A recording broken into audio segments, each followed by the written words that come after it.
I'm hoping it's going to be a very exciting game. There's a lot of very, very good players, a lot of internationals on the pitch. I hope they can express themselves, and I hope the audience at home is going to see a very enjoyable, good, attractive game this afternoon. I hope it's similar to the previous game that we played Spurs on the television, and I think we won 2-1. We played very well that day, and I think everybody enjoyed seeing a good, attractive Arsenal. But moreover than that, I just hope it's a good, exciting game this afternoon. We've been playing quite well. I hope we can continue to do that. It's going to be blustery. We have to respect their record. I think they've conceded 4 goals and they haven't lost a toe in all competitions. That's a magnificent record. So if we can get a result here today, we'll be highly delighted. The stage is set down for one of the season's most dramatic games so far. The head-on clash between North London giants Arsenal and Spurs in the first leg of the Littlewoods Cup semi-final. Arsenal start today in the running for all 3 major trophies, second in the First Division and going well in both cup competitions, while Spurs, well, they're in tremendous scoring form, 15 goals in their last 5 games. And this is the Littlewoods Cup here. This is a trophy that the winning captain will pick up at Wembley on April 5th. And with me, my guest today, a man who will be hoping to get his hands on this trophy, Liverpool's Alan Hansen, who is involved in the other semi-final, Alan, with Southampton. Yeah, certainly it'd be nice to win the trophy. We've won the League Cup and we've won the Milk Cup. But having said that, we've got a tough game against Southampton, and you can take nothing for granted in this game. Now, this is your first North London derby, isn't it? Oh, it's tremendous. I mean, the atmosphere inside the ground, it just reminds me of something like a Mersey derby, and I'm really looking forward to a cracking game. Right. Now, Arsenal, of course, minus a couple of players today, and that could be a problem for them. Newcastle and Anderson out. But I've got to ask you, as a central defender, about the problems that defenders are confronted with against these two teams. Now, Charlie Nicholas playing alongside Niall Quinn. Now, the big fella and the little fella, now that's always a problem. Well, this is it. Obviously, Quinn's 6'4". He's going to win a lot in the air. And really, the Tottenham defenders will have to be on their toes for Charlie coming into the knockdowns. I mean, he does it there. Charlie's a great player, and, you know, he's got a great goal-scoring talent. And, you know, they'll obviously have to watch these two. Well, how would you handle Big Quinn then? Would you say we've got to mark him tight, you know, when the ball is around the edge of the box? Well, the thing is, sometimes you're maybe just better letting him head the thing and, you know, looking for the knockdowns. Because, like I say, 6'4", he's going to cause all sorts of problems.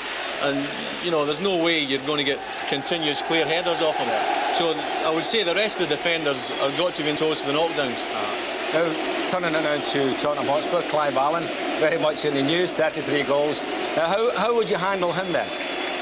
Well, I think Clive Allen lulls you into a false sense of security. I mean, he might not be in the game for 89 minutes, then all of a sudden, bang, he's in there, it's in the net. And, you know, 33 goals speaks for itself. This goal here, great striker's goal. Tremendous. Yeah. And what do you see of the Spurs players, you know, the attacking formation, 5 men in midfield? Well, it looks as if, you know, Tottenham can sink or swim in that department. It looks like they'll go forward non-stop. They're all attacking midfield players. And obviously, you've got Clive Allen at the end of it. I mean, like I say, you know, you'd expect Tottenham to win 3-0 or get beat 4-0. Yeah. And hopefully, you know, that's the sort of game it'll be today. OK, lovely. Right. Now, with 2 Thomases, 2 Allens, a Hoddle and a Waddle, could be a tough afternoon for our commentary team of Ron Atkinson and Brian Moore. Thanks a lot for that, Saint. At least we know that Arsenal in goal have got Lukic. An important change, as you've said, in the back 4. The influential Viv Anderson misses his first game of the season. He's suspended. Gus Caesar comes in. Indeed, it's the first change in the whole Arsenal back 4 all season. A change in the midfield as well, with David Rocastle also suspended. Terry Groves replaces him in the number 7 shirt. And then up front, Niall Quinn and Charlie Nicholas. Spurs, meanwhile, field the side that beat West Ham on Monday. Ray Clements in goal. The back 4, Richard Gough and Gary Mabbott, building a fine understanding in the centre of that defence. Now that midfield, 5 men here, including the Belgian international Nico Klaassen. That's not a negative measure. What Spurs say, it enables them to flood men forward in all directions and then support the one man up front, Clive Allen, with his 33 goals this season. And it's a system that's worked well for Spurs over the last 15 games or so, of which only 3 have been lost.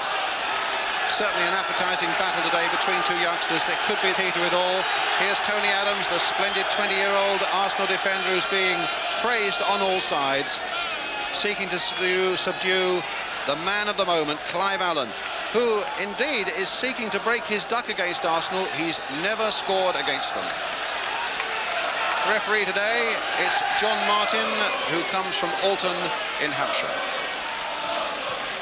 And it's an afternoon really that the whole of North London have been waiting for, and I hope the rest of the nation as well, to get two sides like this, Arsenal and Spurs, deadly rivals who, in point of fact, are doing so well. Arsenal just knocked off top place by Everton yesterday. Spurs coming hard on the rails and unbeaten in their last 5 games. Prolific goal scorers. Ron Atkinson, the former manager of Manchester United, with me. How do you see this one going, Ron? Ryan, we've got the classic encounter today, haven't we? We've got all the hard work, efficiency, hard running of the Arsenal side against flair and improvisation of the Tottenham side. You were saying earlier about them playing 5-man in midfield, Tottenham. I think basically what they've got, Ryan, they've got a lot of players that are very, very adaptable. The Ardiles, the Hodges, the Waddles, people like this who are just football players. It's what you would call a great afternoon for football. It's a bit grey and overcast, but it's very mild. There's a slight hint of drizzle in the air, and there is noise all around. Arsenal in those famous red shirts with white sleeves, Spurs in the white shirts. Referee just having a last look around. The semi-finals played over 2 legs, remember. The first one here, the second one at White Hart Lane, for the right to face either Liverpool or Southampton in the final at Wembley in April. Danny Thomas, a shove on Martin Hayes there, but no foul given. And here's Richard Goff for Tottenham. Clive Allen being closely watched there by David O'Leary. Here's Mabbott to Mitchell Thomas. I mean, it really is a genuine cup tie, and the pace will be frantic. There'll be no time for pause or thought, you can be sure, until the two sides settle down. Arsenal with only 1 defeat, that at Manchester United in their last 24 games. Spurs unbeaten in their last 5, in which they've scored 16 times. Ryan, we were wondering before the game what Arsenal's lineup was likely to be. They decided to play both the boys, Caesar and Perry Groves, down the right-hand side of the team. This is Quinn, the 6'4" youngster from Ireland, and he's caught offside as he goes to return Charlie Nichols' pass.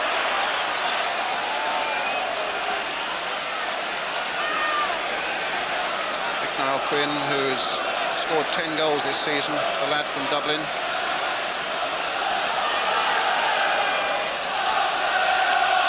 This is Ardiles.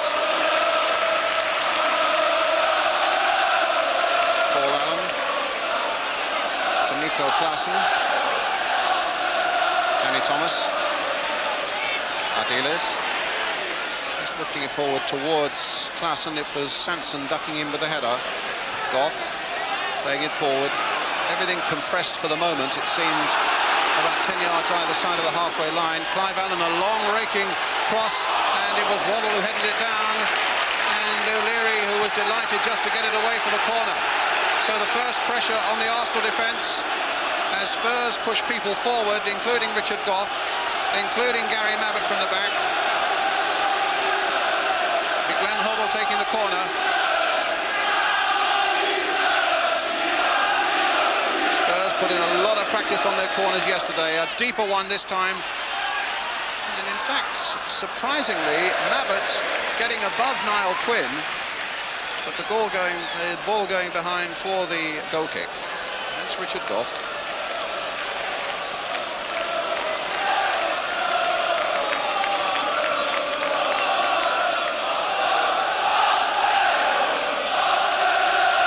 Lukic with a goal kick for Arsenal. Mabbott. Thomas.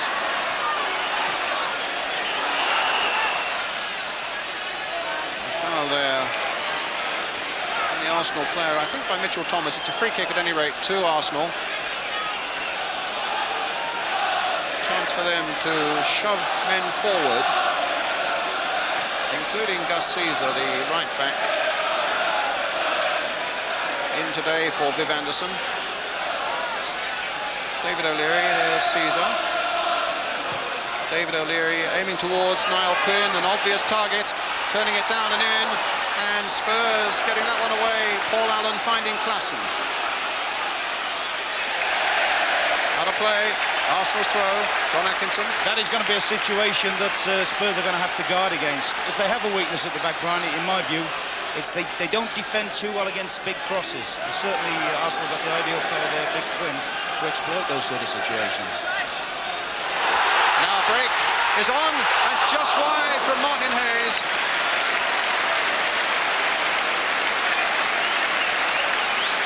A 20-year-old who's really made a big impact on the left-hand side of Arsenal this season. 16 goals, 8 of them from the spot.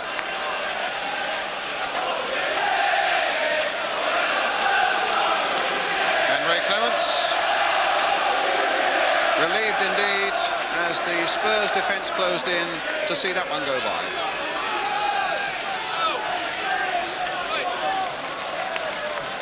Off to Ideas. And out to Danny Thomas.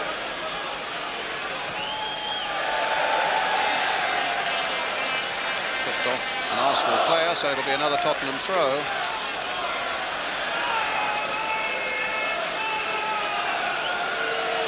Who's one of the smaller men on the field, only 5'7", but Spurs will say he's one of the quickest.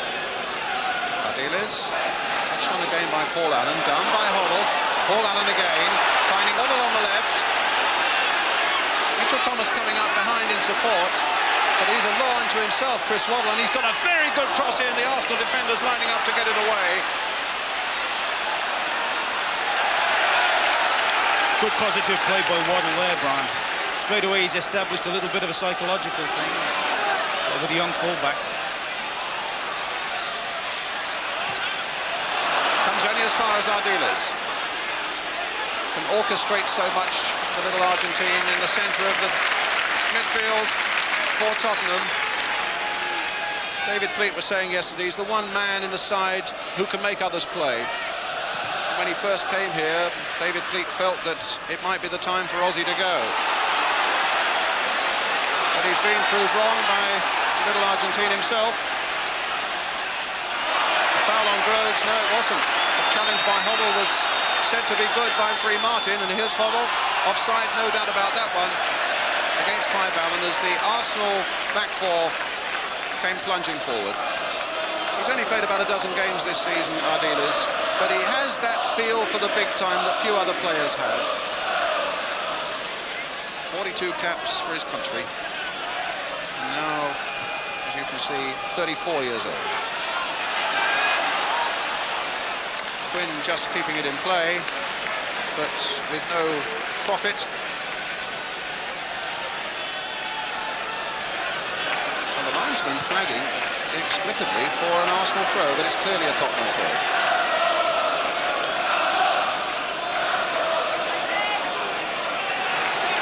It's all a bit helter-skelter out there at the moment, but I think, Ron, that's really what we expected. Yes, that's right. Arsenal base their tactics on that. You've got two contrasting styles there. Arsenal will try and hit the big fella with one long ball in support. Spurs will try and slow the game down, put the passes in, and tease Arsenal into false positions at the back. As you said there, Ideas straight away has shown in the opening few minutes he's prepared to take the responsibility and get on the ball and pop it around. Check off.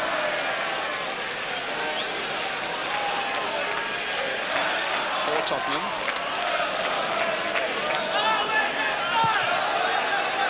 Towards Waddle, flicked on by him.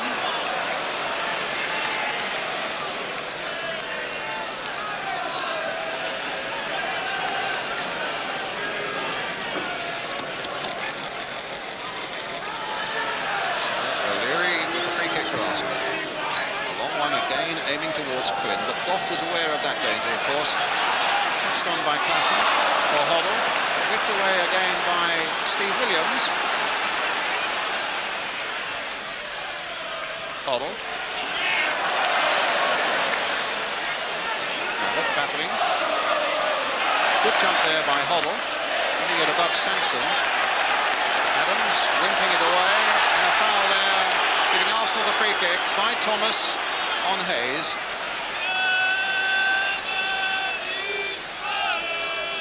Think of it, the class we've got in midfield today, it's really mouth-watering, isn't it? Like the Ardiles and the Hodges and Steve Williams for Arsenal, Paul Davis, who's always very underrated, There'll be some tremendous battles in the midfield today. Sanson now with the free kick for Arsenal. Lower trajectory, finding Terry Groves. Played by Steve Williams. And Clements hesitated just for a moment. I think he was happy enough, Brian. I think he was just waiting to see which way the ball kicked.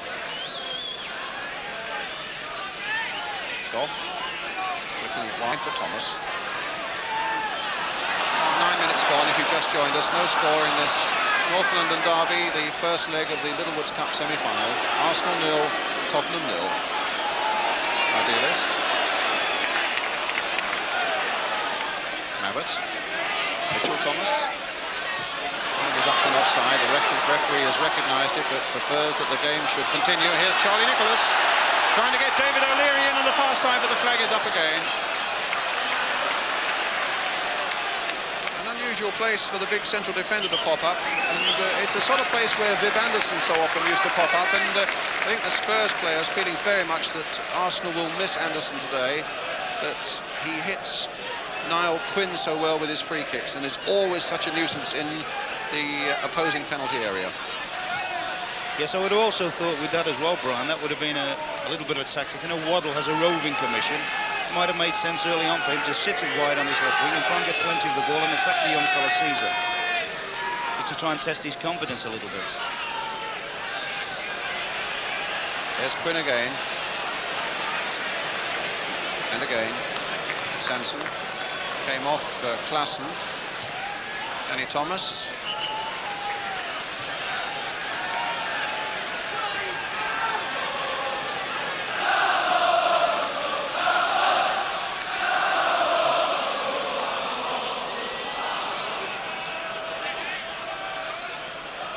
Sanson's throw for Arsenal.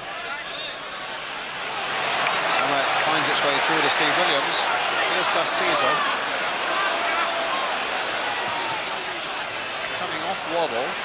Terry Groves in there too, and it came off Mitchell Thomas for Arsenal's first corner of the game. Tony Adams up and Niall Quinn up. Two fellas well over 6 foot. Martin Hayes, another 6-footer. Well, it's a test of Spurs' ability in the air now. As Paul Davis takes this corner for Arsenal.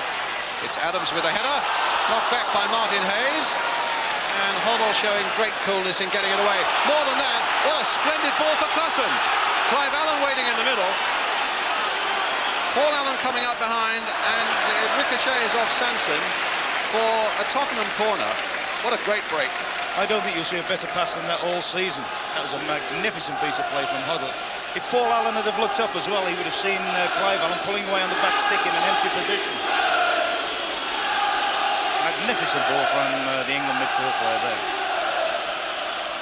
Having chested it down, controlled it beautifully in a tight situation in his own penalty area as well. So Tottenham's corner. Followed in there, and Mabbott in there. And here's Paul Allen. Really fierce physical commitment out there as well. Both sides being roared on by this big crowd. Mitchell Thomas. An offside against Klassen. Yes, the success Arsenal have got this season, Brian, has been mainly due to their ability to work very hard and wear sides down. And it's very important for them today that they keep the tempo of the game up. If the game slows down, that will suit Spurs, because Spurs are players of, shall we say, more quality, more skill. David O'Leary forwards.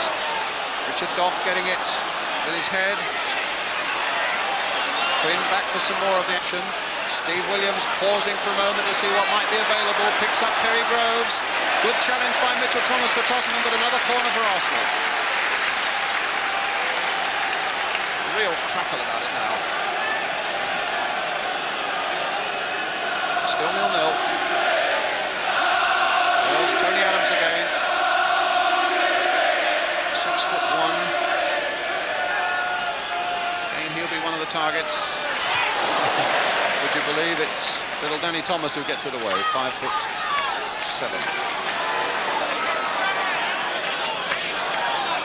Terry Groves, formerly with Colchester United.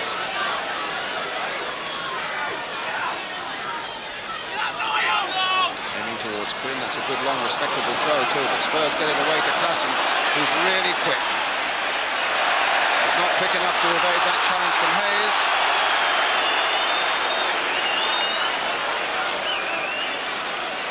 And he's in a great goal-scoring form, is Klassen as well at the moment. He's scored 6 in his last 8 games. Played on Wednesday night in Portugal for half a game against Portugal for Belgium.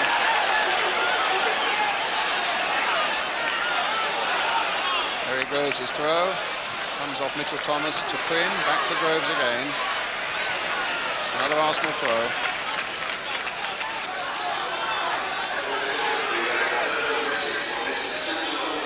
Does Caesar with it. Thomas away. In comes Clive Allen to his cousin Paul.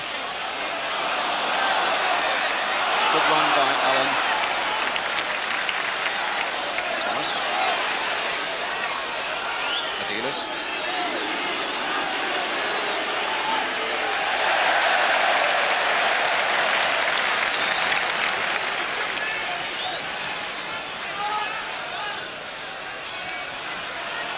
Quarter of an hour gone, 0-0. Hoddle's header down, not a very good clearance by Adams.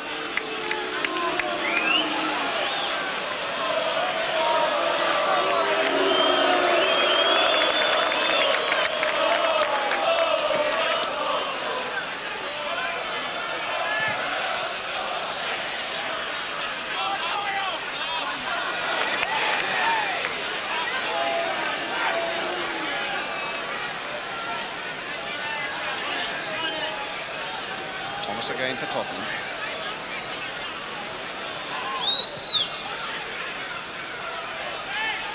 Klassen to Paul Allen.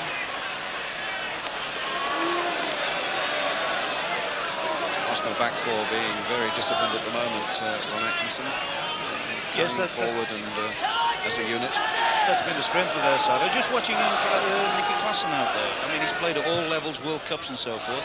But I bet he's never played in a game that's going to be as frantic as this one ever been. Thomas with the header away for Tottenham. Ardiles. Well, he's shaken off Davis, trying to get Klassen away, but he's asked too much of him there.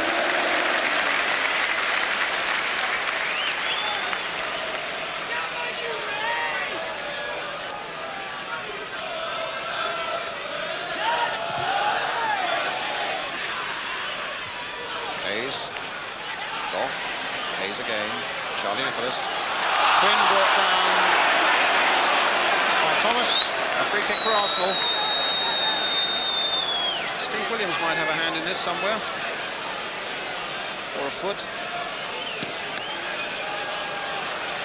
These are situations that I should think David Cleave will not relish his team giving away. I mean, these are the sort of set plays that Arsenal aren't particularly good at. This is where they can get their big fellas up from the back. Try all the little set plays, little tricks, but also load it into the box if they can, if they have to.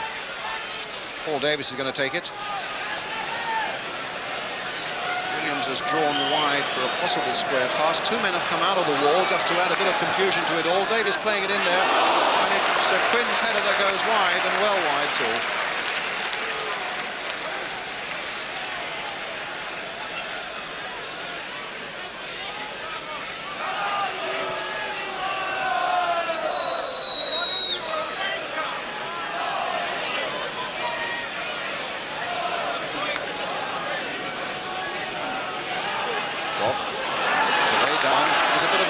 Casual piece of play there by the Scot. Paul Allen.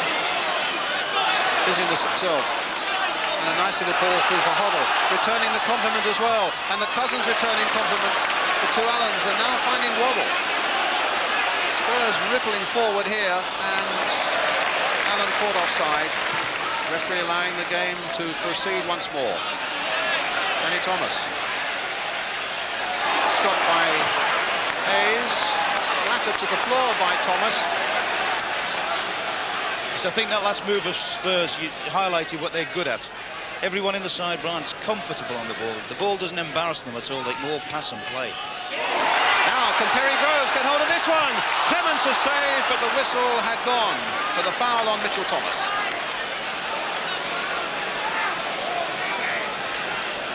I think Clements wouldn't have known about that, but the foul, yes, the feet high.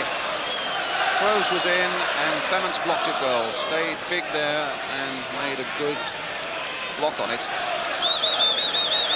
Free kick then to Tottenham.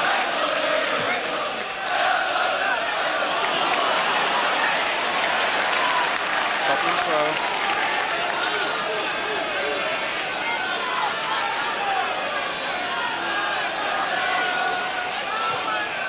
Getting it back to Thomas. Waddle. Now testing Caesar again. The young fullback won that one. Tottenham throw.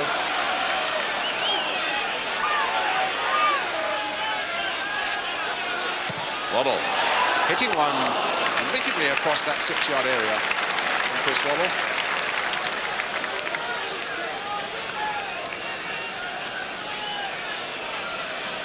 Yes, I should think the more he gets of the ball, the more effective Spurs are going to be. The young boy, it's a big ordeal for him to come into a game like this, especially against the England outside left.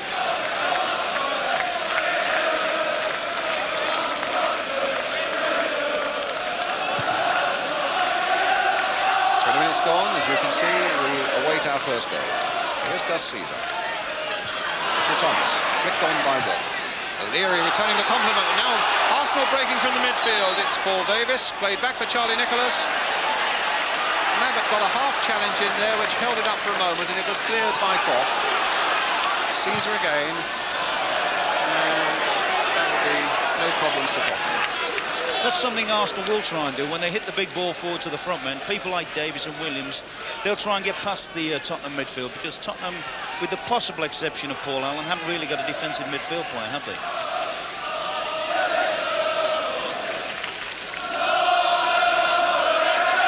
Goff for Tottenham.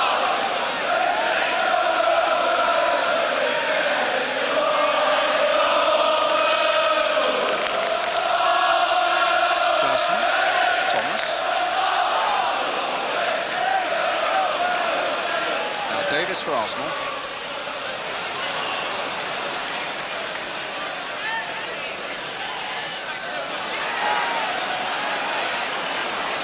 Dealer's losing control there, unlike him.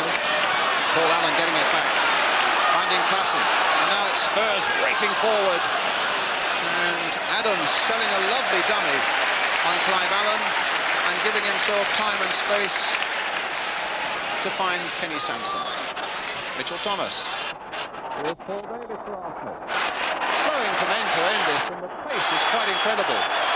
Stops for a moment now because the linesman's flag is up. Offside. Waddle's mistake.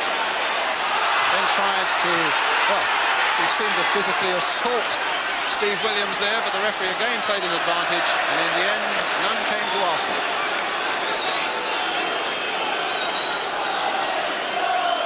It's amazing when they played 106 games that there should just be 2 in it so far as victories are concerned. Arsenal 2 up on Tottenham. And this one looks as though it might be just as tight. Thomas to Hodge. So important for Hodge to win something this season. He still says that this could well be his last season at Tottenham. He very much fancies trying his luck abroad and would love nothing more to finish with a Wembley appearance and a bit of silverware. Danny Tom gets it back.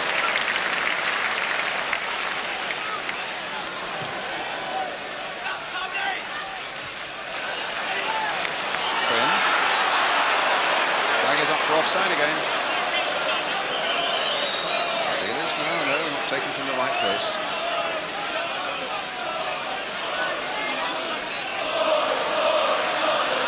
A lot of offside traps are being set this afternoon, Ron. Yes, I think what Goff's trying to push the Tottenham back for very quickly, because he realises that Quinn is perhaps not the quickest of players. Well, Goff with that free kick for Tottenham. Caesar winning it well in the air for Arsenal. Dealers. Mabbutt. Leg stays down, and Lukic comes out and makes the clearance.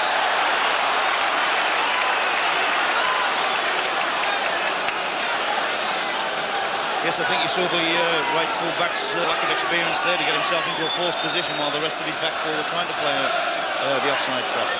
Now, the free kick here for Tottenham.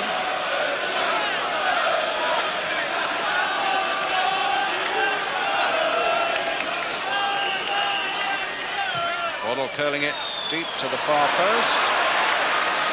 And it'll go for an Arsenal throw.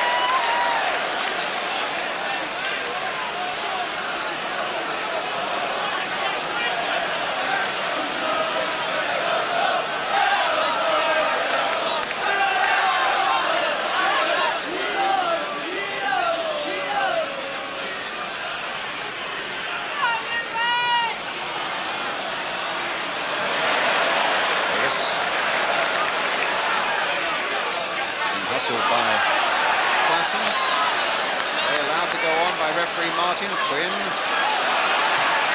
Abbott for Tottenham. Now O'Leary, beaten by Waddle. In goes Caesar. And the ball, if anything, came off. Yes, the Arsenal player. And it'll be a Tottenham throw. It's Gus Caesar. He's only 20. He's had some real problems with injuries earlier in his career. And in a way, it's great to see him getting a chance here in this Arsenal side in place of the suspended Clive Anderson. So it certainly hasn't been easy for Gus Caesar. He'll be looking to make the most of his chance today.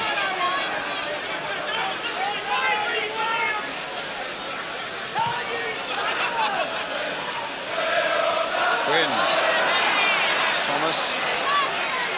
Safely back to Clements.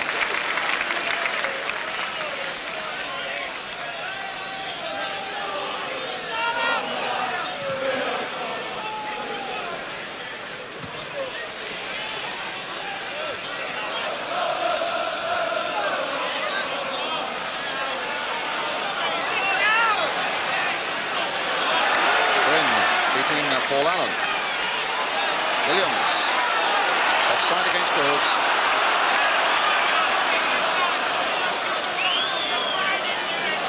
That really is annoying when the widest player of the lot gets caught offside. Super ball out from Williams, and Groves doesn't really have to get into an offside situation. Having said that, I think he's actually given Nicholas offside, is he? They look very much to me like Groves, I guess. I think you were right in the first place. Away here on the left where Perry Groves was standing. Goff getting it away now with long ball to Waddle. Leary. Thomas.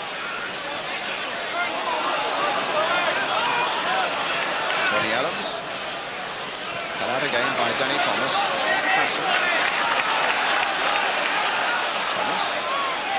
Paul Allen. Waddle. Dealers.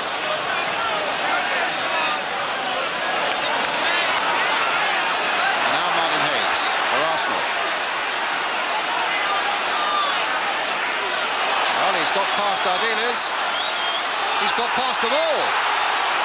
He's looking for Niall Quinn, and Quinn couldn't adjust himself quickly enough to get a powerful shot in. A splendid little run there by Martin Hayes. Having got past Ardiles, past Mabbutt, and that's no easy task, and still he went on and then found the little pass there. I think you see a weakness in the Spurs side when people run at them from the middle of the park. They're always, the first line of defence really is probably a Mabbutt or Goff. Quinn versus Mabbutt. Mabbutt winning that one in the air. Paul Allen to Hodge. Goff to Ardiles. A bit of a muddle. It all comes out Tottenham's way in the end. Another half as Hodge sprays out another glorious pass, and this time finds Chris Waddle. Bad cross.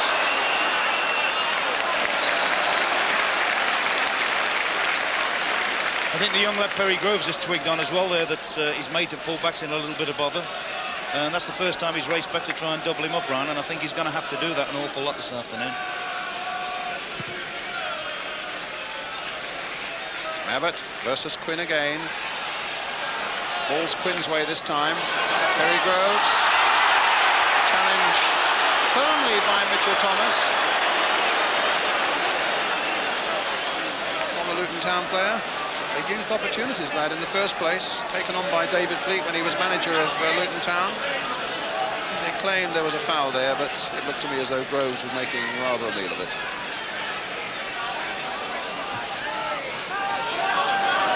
Caesar versus Waddle. Caesar's header, but here's Hoddle. Allen waiting in the middle. Waddle waiting in the middle as well. Here's Ardiles, the touch for Mitchell Thomas. O'Leary. Still with 29 minutes gone and still no score. Everything has to be done quickly, it seems. But the fascinating thing, Brian, both in their own ways and different styles, both sides give you the impression they can get through and score goals. Hoddle. No good for Allen. Played back by Sanson. When the sides met here at the start of the season, it finished 0-0. I don't want to dampen the enthusiasm still more, but the referee, John Martin, has twice been here this season, twice to referee goalless draws, and this time there's a booking for a foul by Williams on Mitchell Thomas.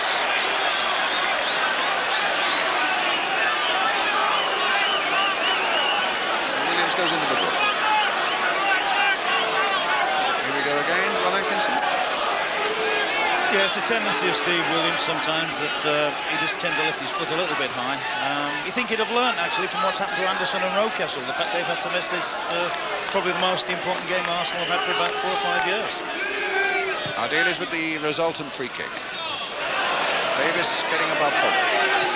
Ardiles trying Waddle style. Touched in for Paul Allen.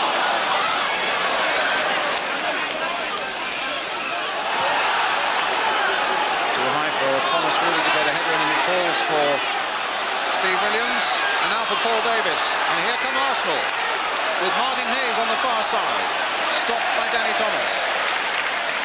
Sanson keeping it in play superbly. Now a chance for Quinn maybe to lift one into the box. It called for a cross, and the big Irishman allowed Ardiles to get in and dispossess him. So Sanson, who can hurl quite a good long throw, getting himself the right sort of leverage for just that throw. Kicked on by Adams, Charlie Nicholas going in there, and a corner for Arsenal.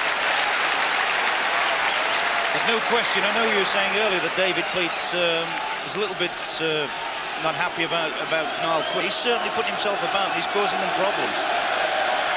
His players told him, don't worry, we can handle him. Well, we'll see over the 90 minutes today, with a second leg to come, of course, at White Hart Lane.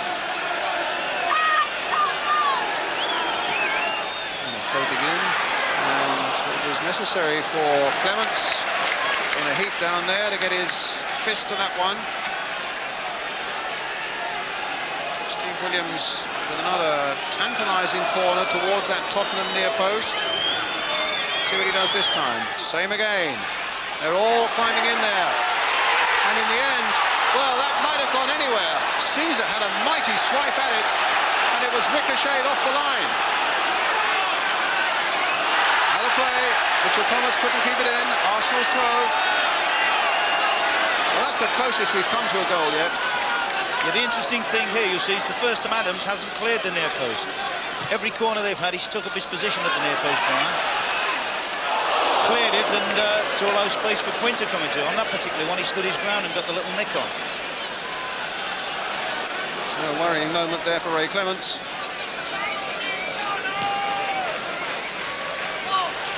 Clive Allen.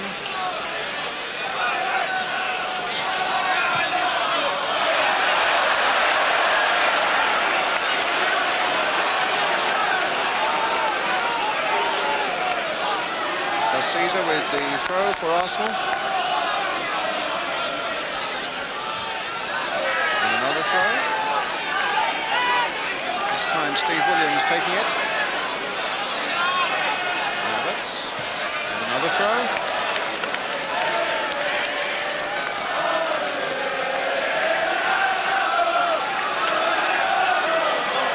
Let's see what sort of long throw Perry Groves. can produce. That's a really good throw towards Quinn. Touched back by him, and well, I'm not sure that wasn't a miss kick entirely by Martin Hayes. Oh, it was a hell of a chance, Brian. That was a real chance for Hayes. Arsenal. Yes, I mean, everything, sort of work they do on the training ground, everything came into play there. And he'll be unhappy with that, Hayes missing that. Allen, Hoddle. Free kick to Spurs.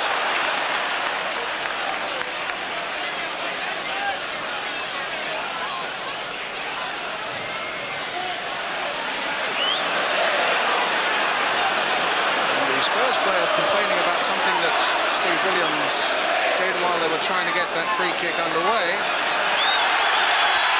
And Spurs now trying to steal a yard or two. And, oh dear, Richard Goss going in the book now for stealing a yard or two from the free kick. Well, I don't think it was ever fully explained where the free kick was from, Brian. I think that could be a little bit of a petty decision myself. Well, I think so as well, because now, if you look, the linesman is only about 3 or 4 yards to just inside the Tottenham half, and Richard Goff was about to take that free kick from behind where the linesman wanted him to take it. Now they've got it in the right place.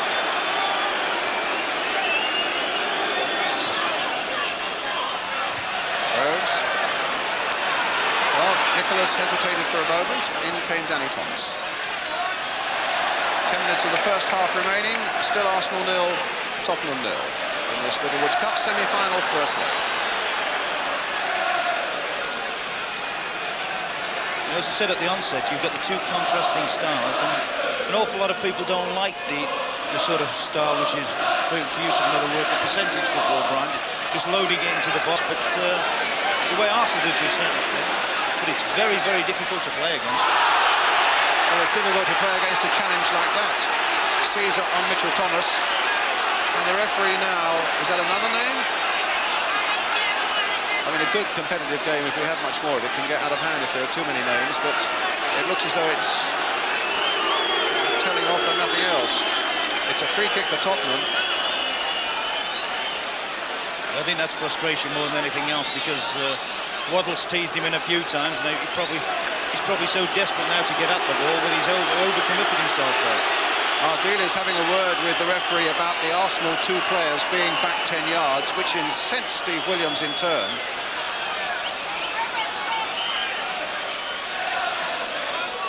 Ardiles.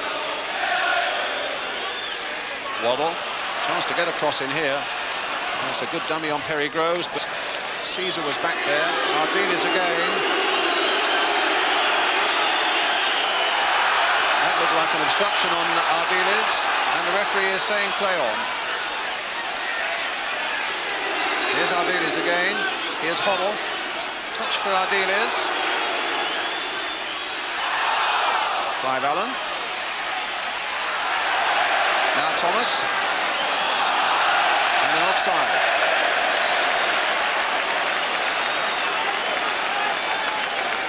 There's no question in my mind now, they've got to keep trying to ply Waddle with the ball as much as possible. Young lad looks very, very nervous, and I think it's something Waddle, with his experience and skill, can take advantage of.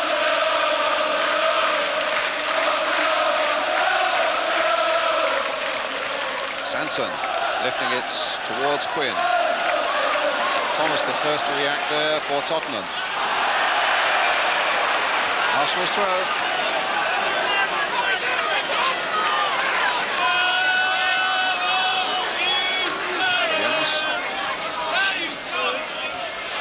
Jump by Mabbott.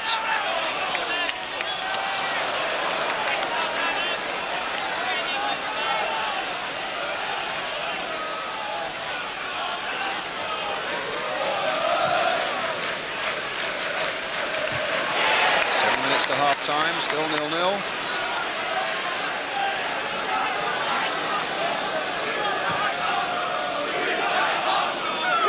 Larson's header. Sanson.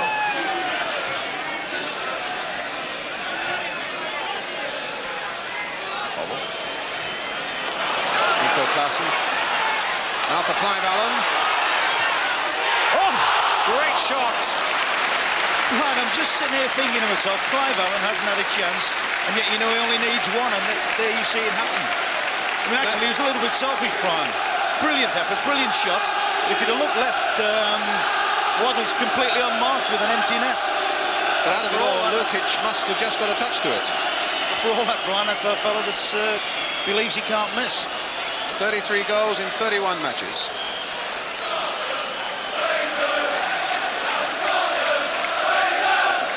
And there we saw why. Well, here's Tottenham's corner with Glenn Hoddle. Threaded in towards the near post, might go anywhere. Richard Gough had a shot and missed it, and a tremendous save, and Allen has scored! A great save in the first place from Lukic, but Clive Allen has again made his presence felt, to the delights of those who come across from Tottenham.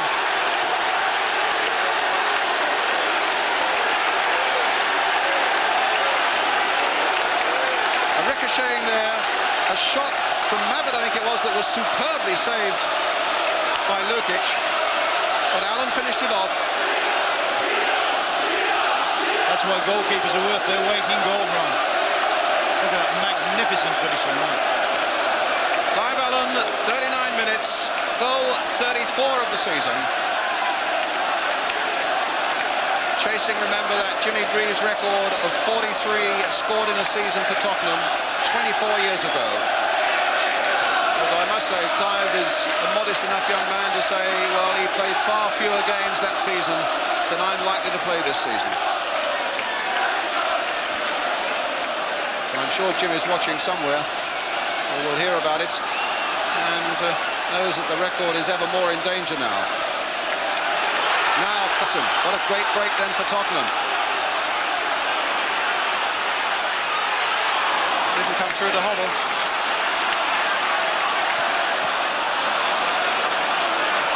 Waddle on the far side now. Trying to get it through the Klassen. Here's Allen again.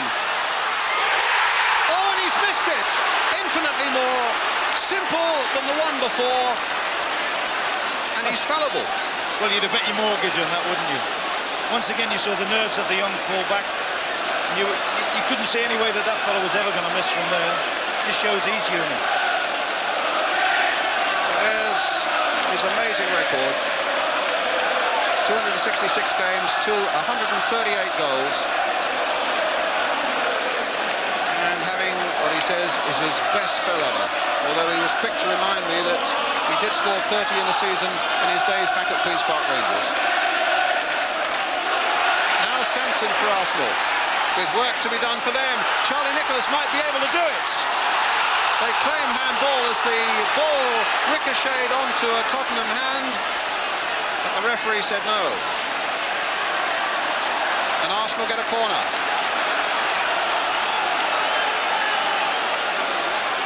Well, I thought Nicholas was in there for a moment for a quick reply. Williams again with the corner for Arsenal. 3 minutes to half-time, Spurs leading 1-0. Hoddle gets it away quite comfortably, but Sanson can return it with interest. Plays it instead for Williams. Now, one for the big men. Hayes, looking for the yard that Spurs deny him, and still deny him. Caesar, and a Tottenham throw.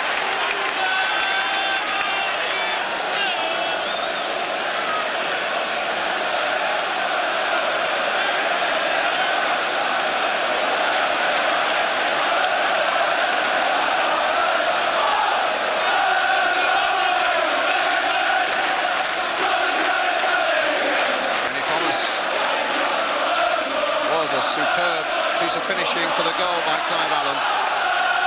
Tony Adams now. This will be for Ray Clements. 2 minutes to half-time.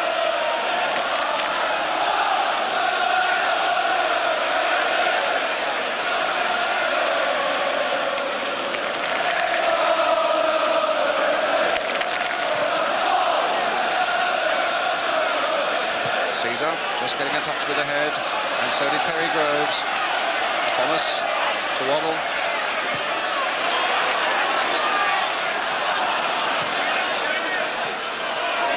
Quinn, there goes Ardiles. Arsenal's throw, Perry Groves quick to take it. Goff gets it away. There's Caesar with the header. Screwed off his head, fortunately, to David O'Leary. Now, Hayes going for this one. What a great jump, though, by Mabbott. Klassen battling away with Davis, and a free kick to Tottenham. Meantime, an Arsenal player down. I think it's Martin Hayes.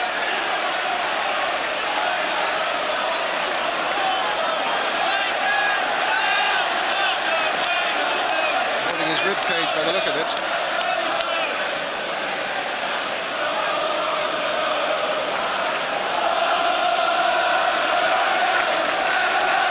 They'll be well pleased with this time, aren't they, going in? They played with a lot of composure. They've not been hustled out of the stride.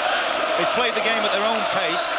Arsenal have been a little bit unlucky, Brian. They've had possibly 3 better chances than the couple of Spurs have had, and yet look as if they're going to find themselves on the receiving end at half-time. And now, while you were talking, a scrap going on between 2 Arsenal teammates, David O'Leary and Steve Williams, having a right set to, which finished with some pushing, and Glenn Hoddle acting as the mediator. Just makes you wonder whether the tension of the season's creeping up on them a little bit, didn't they? They've lost 2 very good players through indiscretions at Old Trafford a fortnight ago. And now, as you said, they're squabbling amongst themselves on the field. That's frustration. Caesar with the header.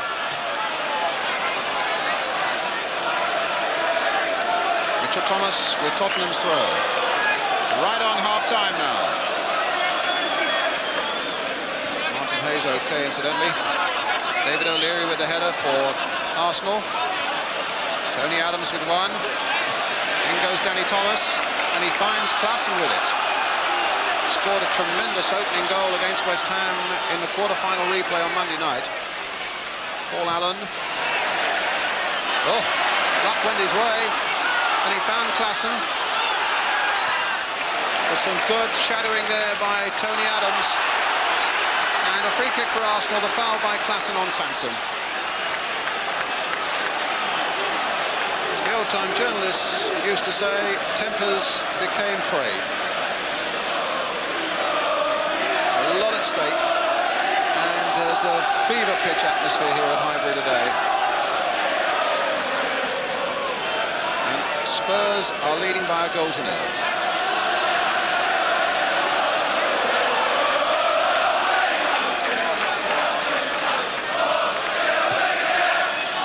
Forward. And an offside flag.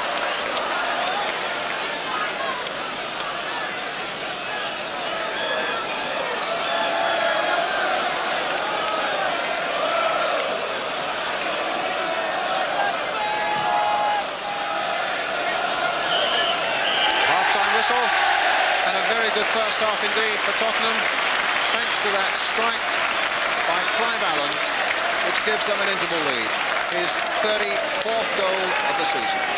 Half-time then, it's Arsenal 0, Tottenham Hotspur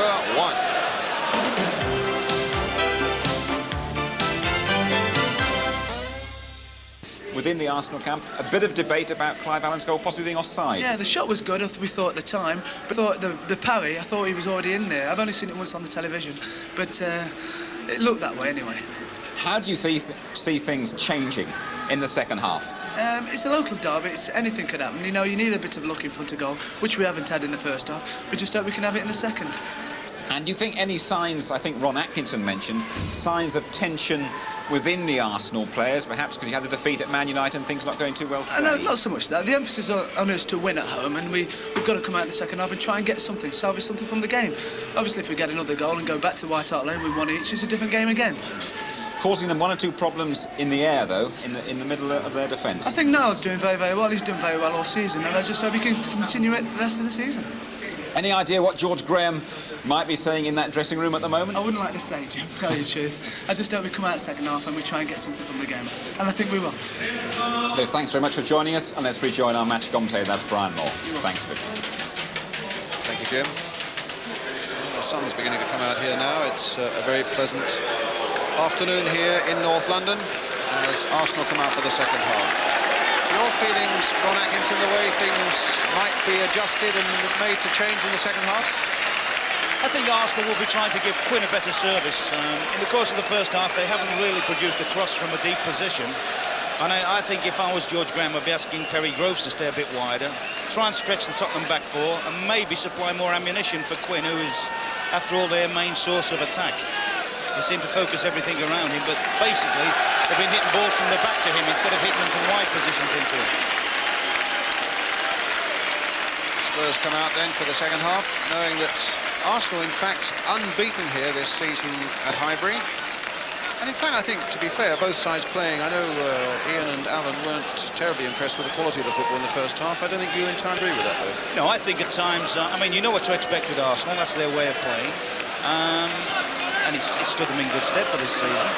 But I think when Spurs have managed to get good possession, they've knocked some delightful stuff. Some of their one-touch passing has been brilliant.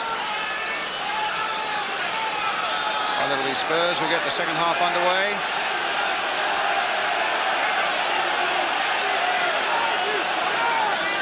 Taking the goal to our right. And Spurs leading by a goal to nil.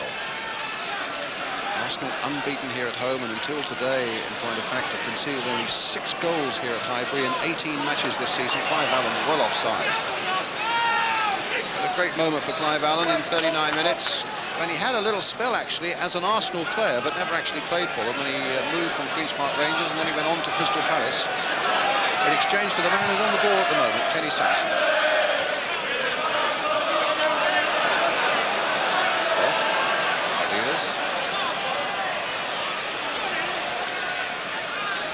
Caesar.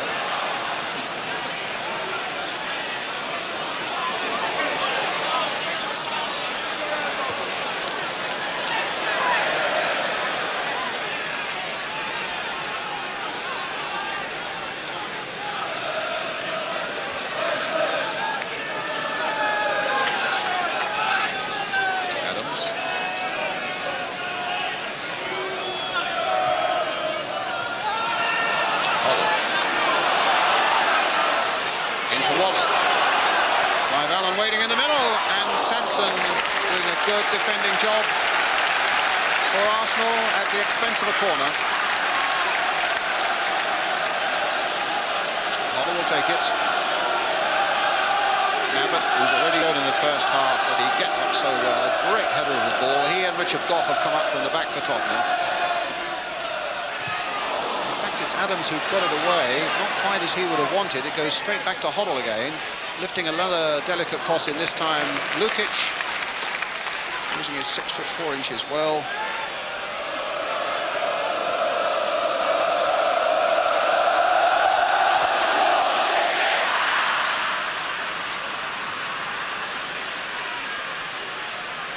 I also think there's a big responsibility on the Arsenal skipper, Kenny Sanson. I know he's got a job to do defensively, and that's look after Nicky Klassen's plan. But somehow or other, he's got to try and force himself forward, as he did just before half-time and set up that chance for Charlie Nicholas.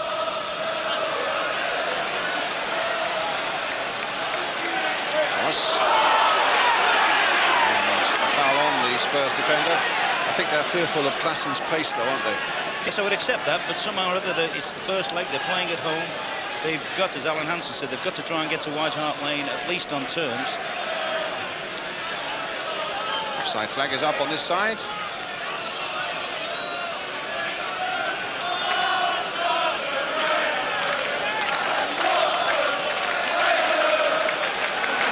O'Leary with the free kick.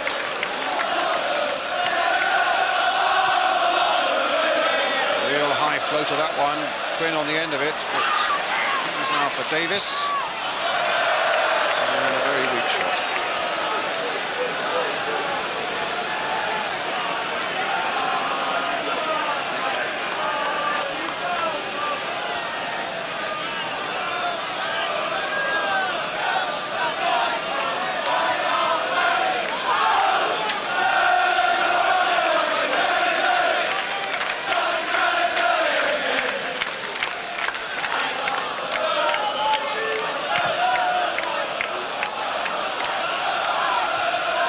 Caesar with a header, won by Perry Groves.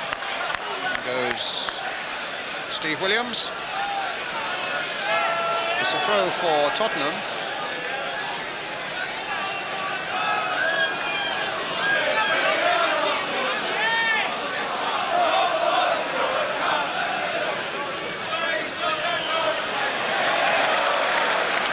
kick now to Tottenham.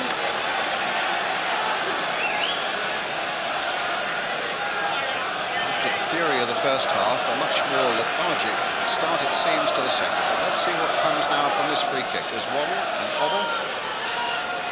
Waddle curls it in again. A well-struck free kick.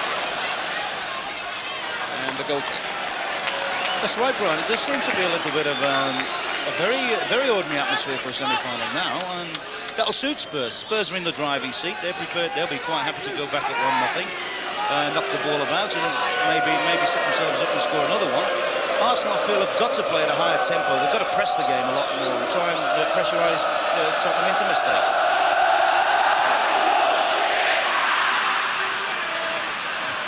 Thomas.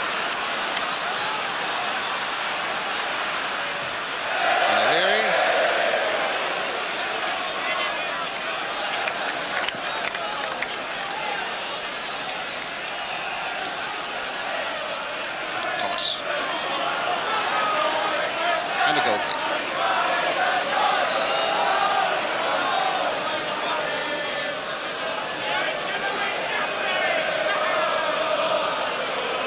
Clive Allen, who keeps up his record of having scored in every round of the Littlewoods Cup this season. Spurs having beaten Barnsley, Birmingham, Cambridge and West Ham. Arsenal having got to the semi-finals, having beaten Huddersfield, Manchester City, Charlton and Nottingham Forest. Ardiles, Thomas. Swift challenge there again, the Arsenal defence, but Ardiles trying the back heel. It comes off Perry Groves, so it'll be a Tottenham throw. He's been a great influence on the game, hasn't he, first half, Ardiles. As you said, it looks as if his time at Tottenham is finished. Allen. Thomas.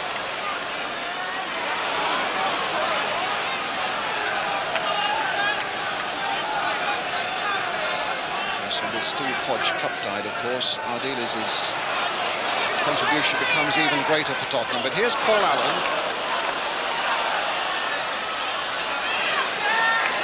Danny Thomas. Stopped by Sanson. Now Ardiles.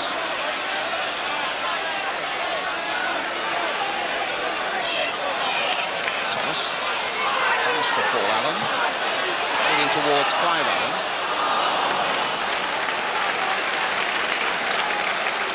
At the moment, you've got to feel a little bit sorry for Arsenal. They can't really break out, can they? They want to mount an attack, they want to mount a charge at Tottenham, yet Tottenham are keeping them penned in.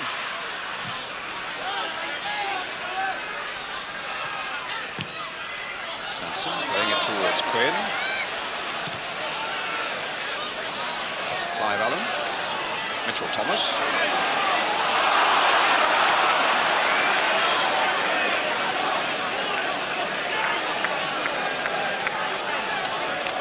Another free kick to Tottenham.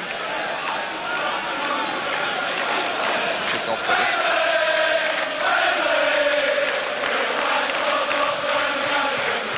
Looks towards Chris Waddle, beaten by Gus Caesar. There's Glenn Hoddle up again. Chris Waddle. Waddle's touch on for Mitchell Thomas. Now, can he get a left foot cross in? No, he can't, because he's brought down by Caesar, who will be the third player to go into the ball, following Steve Williams and Richard Goff. Ron Atkinson. Yes, he's got a head of steam up here as Mitchell Thomas, and the young lads coming in, timing all adrift. Once again, I don't think it's malice there. I think it's just the lad that's having a bad time today. And another Tottenham player down injured, getting some treatment. That's why we're waiting for the free kick to be taken. Something that must have happened off the ball. See who it is at the moment. It's Waddle. Chris Waddle. But he's okay to go on, and now working out something at this free kick with Glenn Hoddle.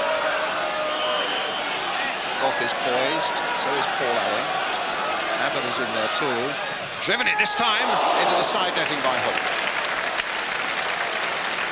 You get the feeling as well, Brian, if Arsenal don't sort of up their game a gear or two, that there could be another goal on the cards for Spurs. At the moment, they're playing without an awful lot of belief, as if They don't think they can get through themselves. Here's Hayes. Sanson. Dealers to Goff. To Thomas. That's out of play. It's going to be an Arsenal throw. Thomas runs away with it. So unnecessary. Sanson steals 3-4 yards. 5 or 6. Good jump by Goff. Supported by our dealers. Charlie Nicholas just keeping it in play. It's all a bit scruffy and a bit muddled there now, but there's put in by Quinn, who very nearly got a toe-ender past Mabbott. And the Spurs players going to Gary Mabbott, who might have had the full brunt of that challenge from Niall Quinn. But suddenly out of nothing, when it looked as though the ball might have gone out of play, Nicholas whips in the cross. Mabbott was bravely in there, but it was the boot of Quinn that put it wide of the post.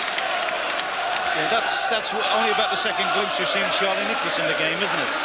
I think he's got it. There's a big responsibility on him. He was bought for, what, 3 years now? The biggest game he's played in for the club. And really, it's up to him and the likes of him to get the game by the scruff of the neck a little bit.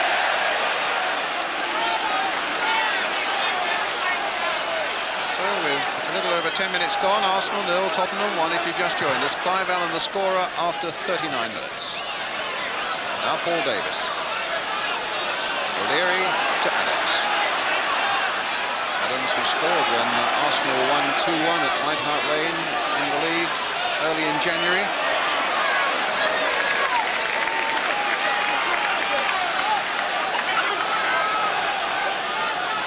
Sanson with the throw.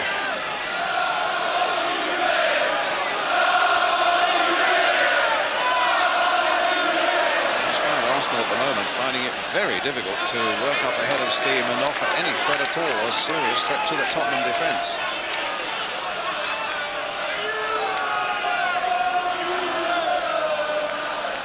And behind it all, Ray Clements, who's in a rich vein of form at the moment. He made 2 absolutely outstanding saves against West Ham on Monday night. One from Tony Cotterill down, and then a flicked over a header from Frank Martinelli afterwards.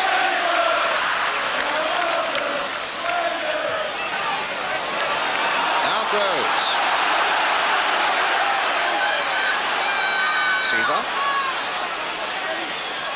Groves getting inside the full-back this time, beating Mitchell Thomas, but Mabbott, Mr. Reliable, was there for Tottenham. So Groves, we've already seen that long throw, and one in the first half came close to producing a goal. That's another good long throw there. Quinn is up on the end of it. And Ardiles waits for the bounce and whacks it away. Clive Allen helps it on. All out of play. Arsenal's throw.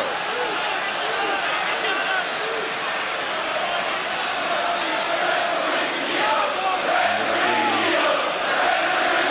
Groves with it, flicked on by Quinn towards Charlie Nicholas, trying to get Quinn in. And it'll come to Ardiles. Oh, Ardiles playing a dangerous game. Arsenal claiming that Nicholas was brought down, and the referee spread his arms wide and allowed the game to go on. 2 players on the Spurs side suggesting that it was a dive by Nicholas, but it was certainly a very dangerous game that Ozzy Ardiles was playing. Yes, the last minute or two has been a little bit more encouraging for Arsenal. They've managed to do things that they're good at, that is load the ball in. A couple of long throws have got them into the danger areas, and at least they've picked up some tempo. Hodge. Clive Allen. Back to Lukic.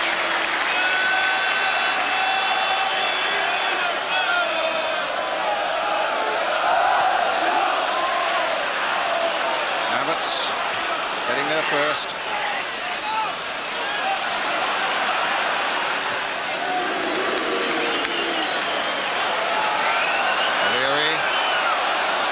Arsenal seek to get another attack going. This time Goff halts them in their tracks. Williams. Goff again. Notice the way back. Was barred by Nicholas. And not too happy with the linesman's decision there. And Charlie Nicholas in danger of showing a little bit of dissent there, and the referee shaking his head and saying you should know better than that. And the crowd in the background, as you can see, because it's a real big cup tie atmosphere, having their say as well, as biased as anybody can be in a local derby. And Ron is quite right, the tempo is beginning to pick up a little bit, and the sound level too.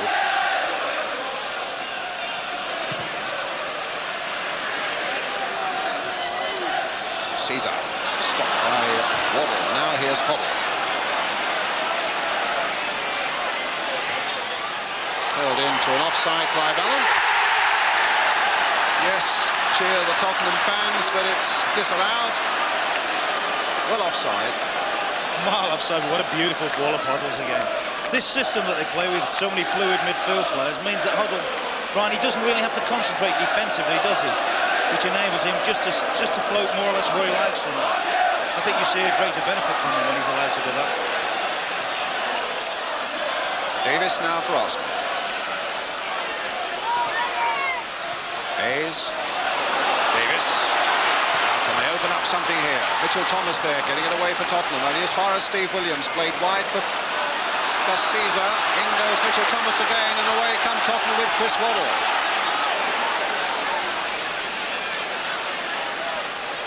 Side for Paul Allen. Played back again by Hodge. Paul Allen now trying to get Klassen. No, Tottenham, or rather Arsenal slow.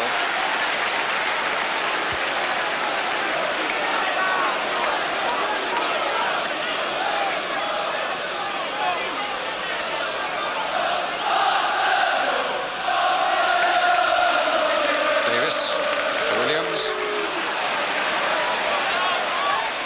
Goes Quinn. It's Hayes. Surrounded by white shirts there.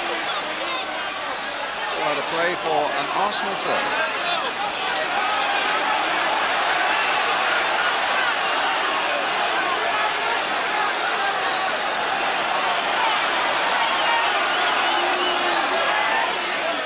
Sanson with a long throw. Quinn flicking it on. Mitchell Thomas getting it away. Hodge, a little flick on, but Sanson's there for Arsenal.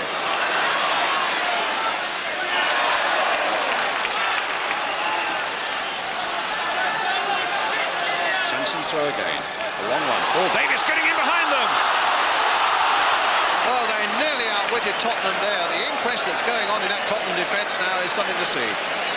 Goff and Waddle and Abbott and Mitchell Thomas all having words with each other. They were absolutely caught out here, Ron Atkinson. Yeah, I don't think they're too happy with Paul Allen there. He let Davis go off the back of him. Good run, actually. Tremendous throw, good run, but defensively, I think they were very annoyed with Paul Allen. And we caught the last little episode at inquest between Mabbott and Thomas there. Now, Clive Allen gets beaten by Adams in the air. Waddle.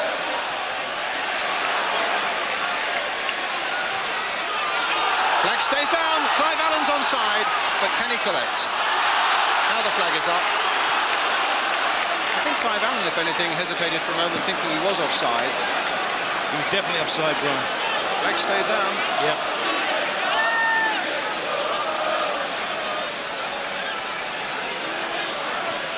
O'Leary, and so too was Quinn offside.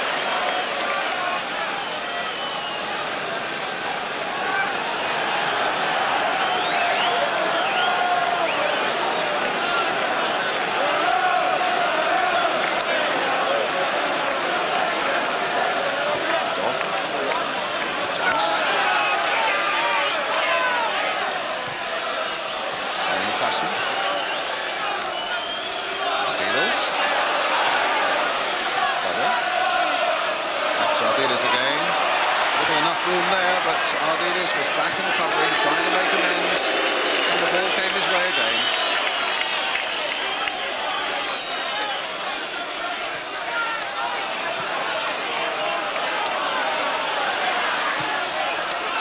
Johnny Thomas trying to get Klassen away, and Klassen getting the better of Adams.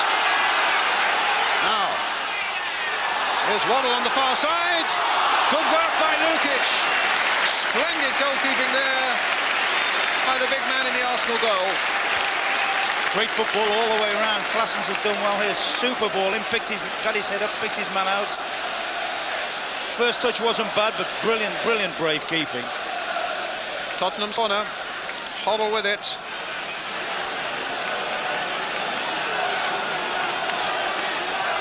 John Lukic played every game for Arsenal this season.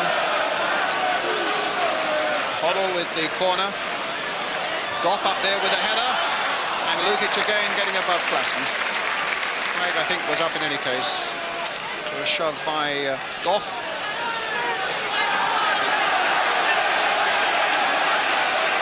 I think that's the thing I've enjoyed most about Tottenham's performance, Brian, is they have a way of playing which sometimes means taking chances with the ball, but they've come in a big game and been prepared to play their own way. And at the moment, they're reaping the benefits of it. I think that's been very much a club philosophy over a fair number of years, in Billy Nicholson's day and so on. Keith Birkinshaw's too. They loved to play a bit, didn't they? Yeah. Take the odd chance. Good to watch. Good to watch. Quinn.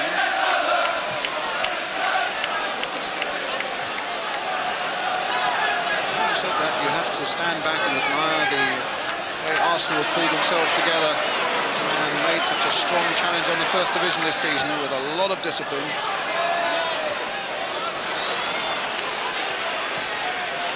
There's still this goal down. Spurs leading with the Clive Allen goal after 39 minutes. There's Goff. Here's Ardiles. Now Sanson back to Lukic. The other thing, of course, is, Brian, that's in the Arsenal side, this is the biggest match most of them have ever played in. Whereas nearly all of the Tottenham side have been in the melting pot at international level, cup finals, World Cups. Caesar getting the better of Waddle. Williams. Oh, falling Tottenham's way again. And here's David O'Leary.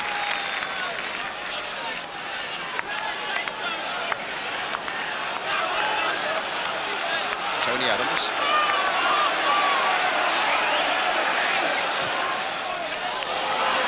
Sanson away. Notice how Claessen has gone back there, shadowing the fullback. And they must have just clipped off the Belgian international to give Arsenal another corner, which Steve Williams will take.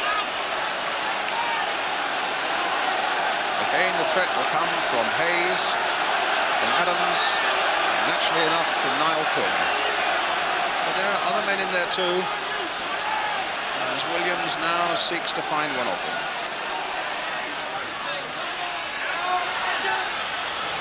Terry Groves getting it away for Williams again, but he won't be able to keep that in.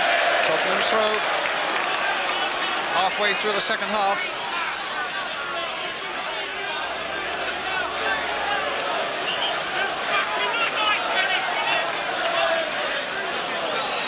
Claessen touching it on to Clive Allen, a handball by Davis, a free kick to Tottenham. Because I think his first half booking as well, he knows Rob Williams have earned a little bit of his fire. At the moment, he's a very, very, well, not apparent force. I would think that George Graham would be looking for a lot more out of him at the moment. Waddle is up. Caesar is back, though, as Waddle stumbled.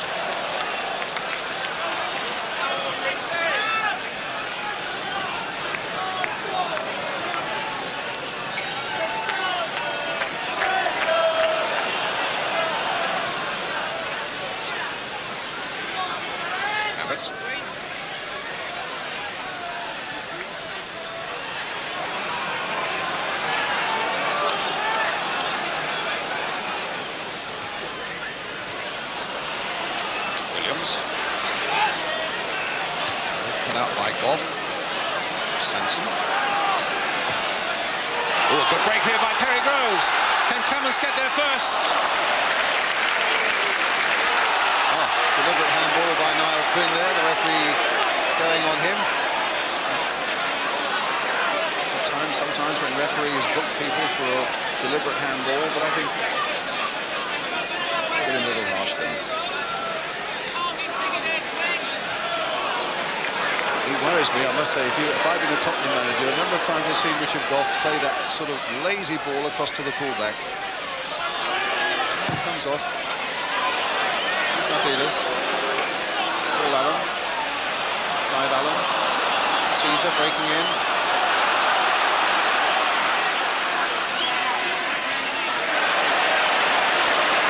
Waddle. Trying to get Paul Allen through. Adams then, I think, wanting Lukic to come a little more positively than he did. Now Arsenal with Steve Williams, with Spurs still leading a goal to nil. Williams again.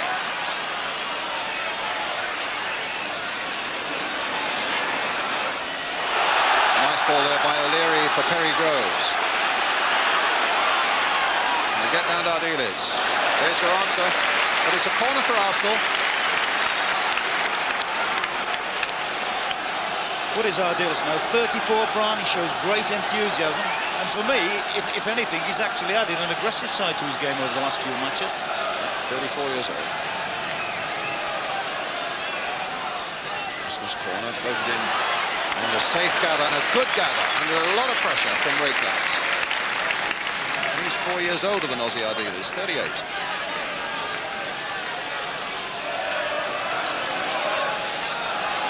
And still keeping very well. Ron?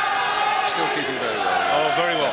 Very well. In fact, there's a school of thought, wasn't there? Said he could have gone to Mexico last year as the understudy keeper.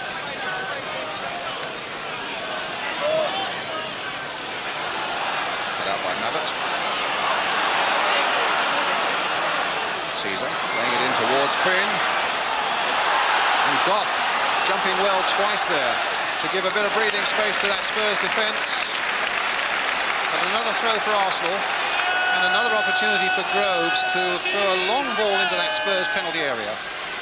There he goes. It's a good long throw. And they've caused Spurs problems every time. It's a slightly lower trajectory, it seems to be, with Groves' long throws. Danny Thomas getting that one away. Klassen. Ardiles couldn't quite get there. Here's Steve Williams. Now can he open it up? Plays it for Sanson. And away comes Spurs again as Sanson hesitated. Paul Allen finding Waddle on this side now. Klassen and Clive Allen in the middle. And just inside is Paul Allen. Here's Danny Thomas.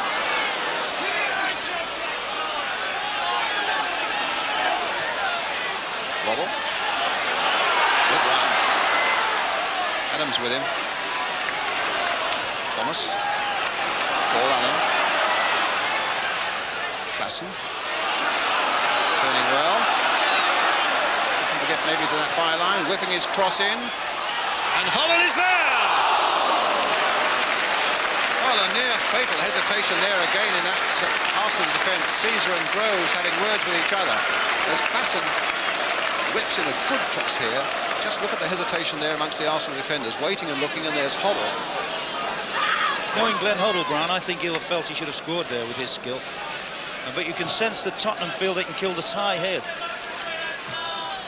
There's no need for them really to try and wrap it up 1-0. They can win this by more than one. Thomas. That's a free kick. Foul by Martin Hayes.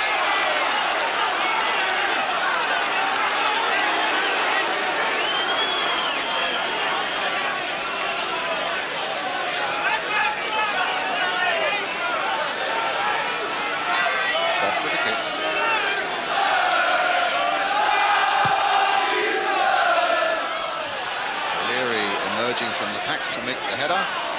Nicholas to Hayes. Sanson will go all the way back, possibly to Lukic.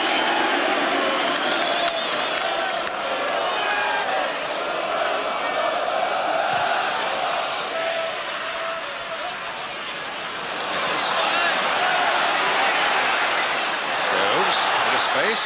Oh, that's a good shot! Off the woodwork. Oh my goodness, it's over the top!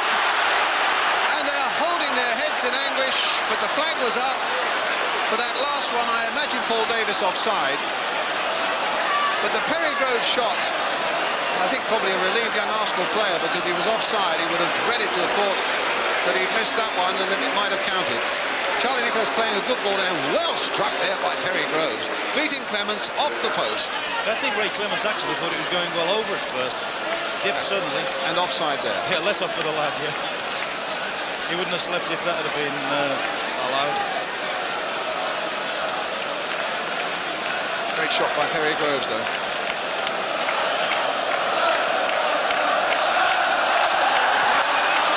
So it remains 1-0 for Tottenham. And that might just give Arsenal a bit of encouragement. Foul by Quinn on Goff. Free kick to Tottenham.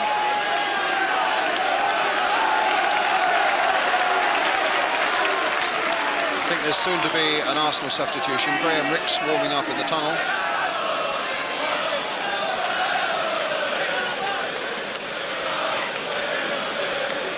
Just see him there. And foul that time by O'Leary on Waddle. O'Leary clambering all over the Tottenham striker.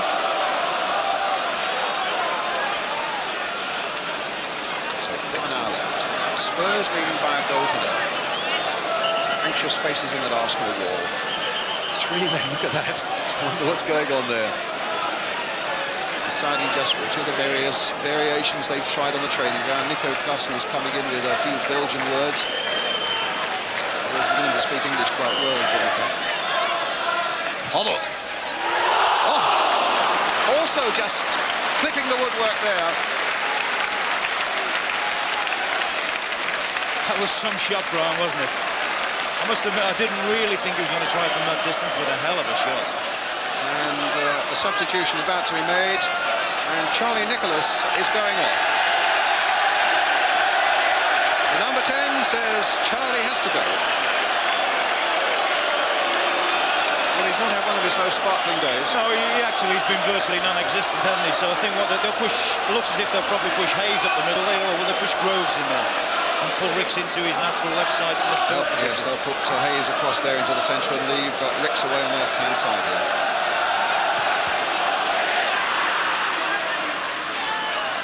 Going up well. Thomas away. 2 substitutes, of course, allowed in the Littlewoods Cup. And Goff gets that back to Clements. No, he doesn't get it to Clements. He concedes the corner.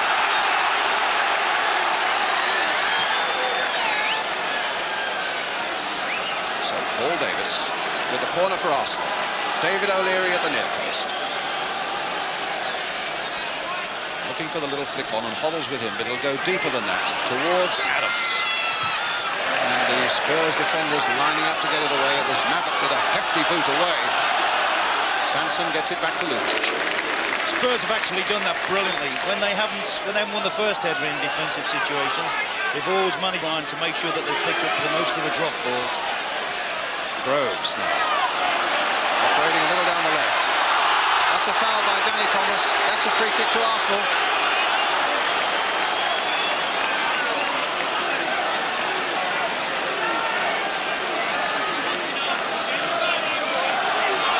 Taken there by Davis. It was falling nicely, it seemed, at the moment for an Arsenal player to come in, but again Spurs have got it away. Sanson. And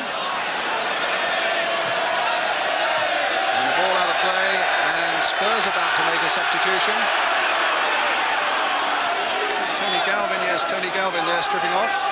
David Pleat there in the dark overcoat on the right, agreeing that it should be the number 11, Nico Klassen, the Belgian, who's going to come off.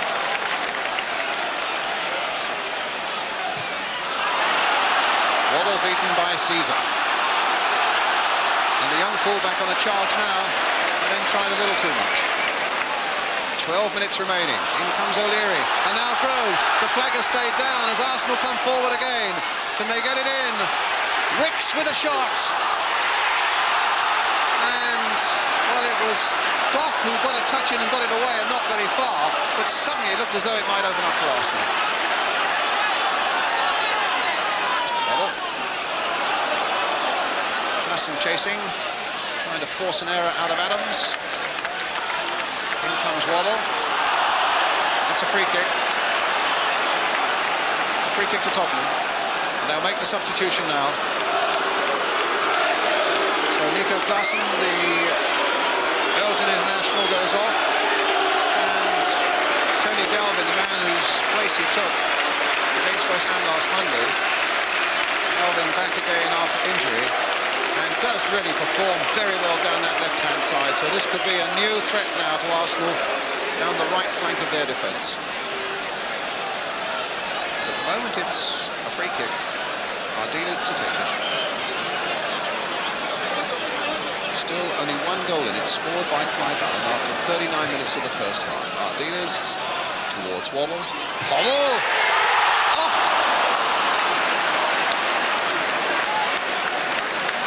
Again, that might have just clipped off the bottom of the post there then. Yeah, certainly looks as if it's hit the foot of the post, doesn't it? Tremendous effort again. Player full of confidence to try that. Would have been one of the best goals of the season, wouldn't it, if that had gone in? O'Leary then for Arsenal. Now can Davis get there? No, Danny Thomas covering well for Tottenham.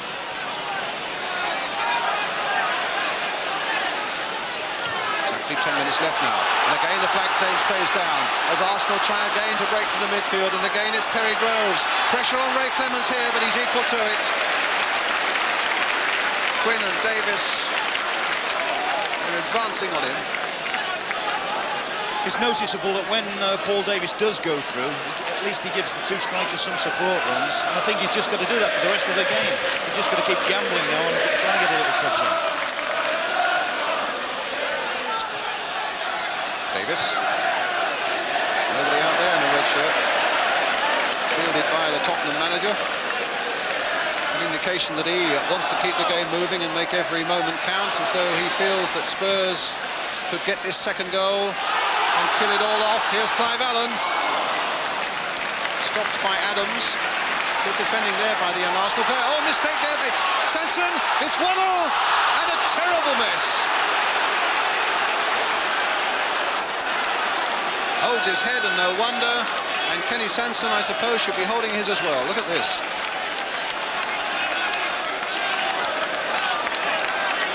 Unfortunately, it's not his best side. He's off his right side. Should have done better for an England international. Sanson, not another mistake. Goodness, he's nearly repeated it.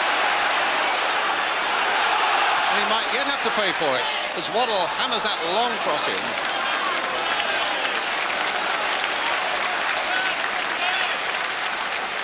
So they might get another substitution, but Gus Caesar might be coming off for Arsenal. And Michael Thomas, who's also a young right fullback who's been on loan with Portsmouth, might get on for these last tang few moments. About 8 minutes left. Graham Ricks. Funny thing is, Brian, if it stays like this, Arsenal aren't out of the competition, are they? And I would think, bearing in mind how much better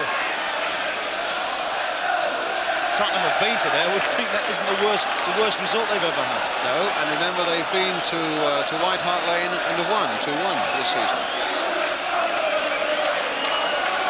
Waiting for the substitution to be made, but I don't think the referee has spotted it yet. Here's Hodge.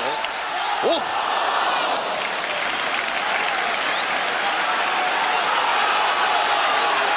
Now Sanson. Substitution will have to wait. Falls for Galvin. Not having a good spell at the moment, Kenny Sanson.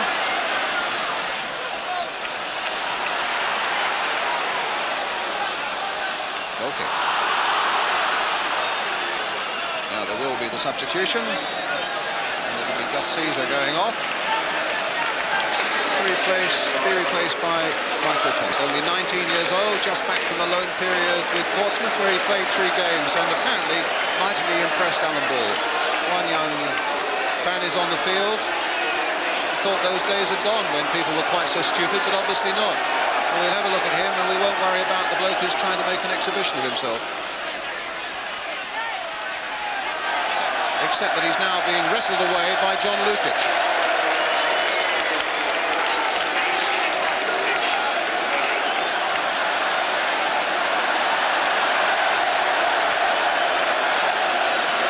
O'Leary.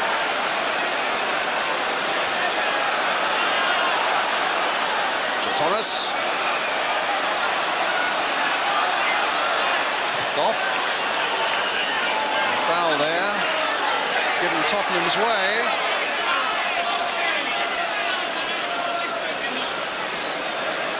And these Tottenham players were incensed by something that Steve Williams did there. Must have been something off the ball. I didn't see it, Ron, did you? But they were absolutely furious at Tottenham players, and the referee went away and had a word with the Arsenal number 4. Well, he has got a habit of doing niggly little things, unfortunately, when play's not around him, Brian. Galvin. Allen.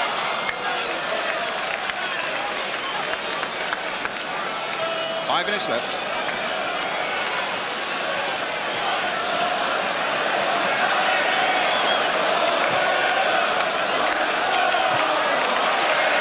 Thomas, good jump.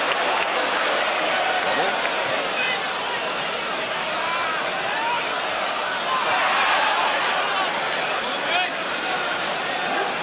For a throw to Tottenham.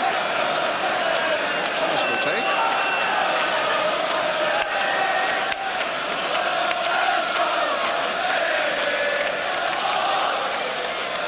Rose with a header for Arsenal. Williams. A flick on that time by Hayes for Quinn.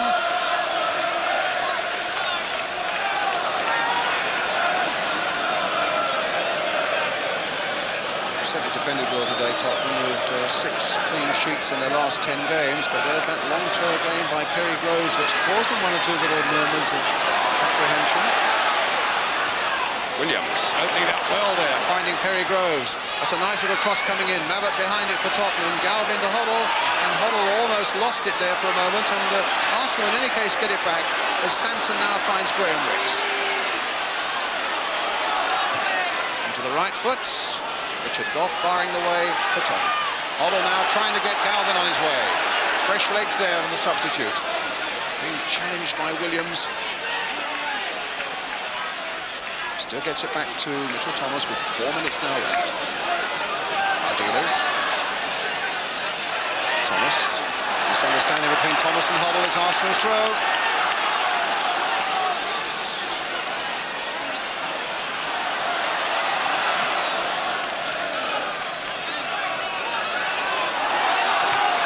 Clearance.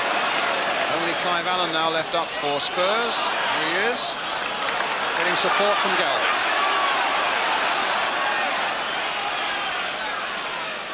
Hoddle. It's a ball that catches Waddle offside. It stays like this, Brian, as I said earlier, I think Arsenal will be well pleased, actually. They haven't played well. Some have been far the superior side. And yet you can't help feeling that when they go to White Hart Lane, a lot of the Arsenal players must play better. Well, here's a good Arsenal move, but Sanson thwarted right at the last by Goff. 3 minutes now left. Spurs still leading 1-0. Thomas. Almost came through to Quinn. Paul Allen touching it down for Hoddle. This could be dangerous for Arsenal. Hoddle finding Waddle here. Danny Thomas making a run to support. Clive Allen waiting in the middle. Hoddle is available just inside the fullback. And Hoddling gets it, in fact, off an Arsenal player. Sanson's header back. And that's going to go for a corner, yes.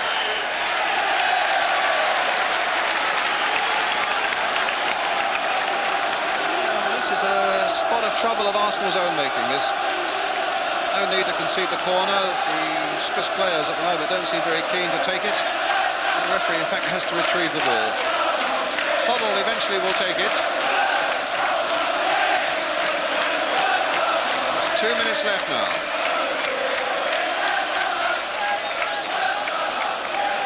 Spurs fans behind that goal, you can see, beginning to get their celebrations ready. As Hoddle now takes this corner. Plays it short for Ardiles. That back heel of Ardiles. But between them, they've not really made a lot of progress. And here come Arsenal. Stopped, though, by Galvin.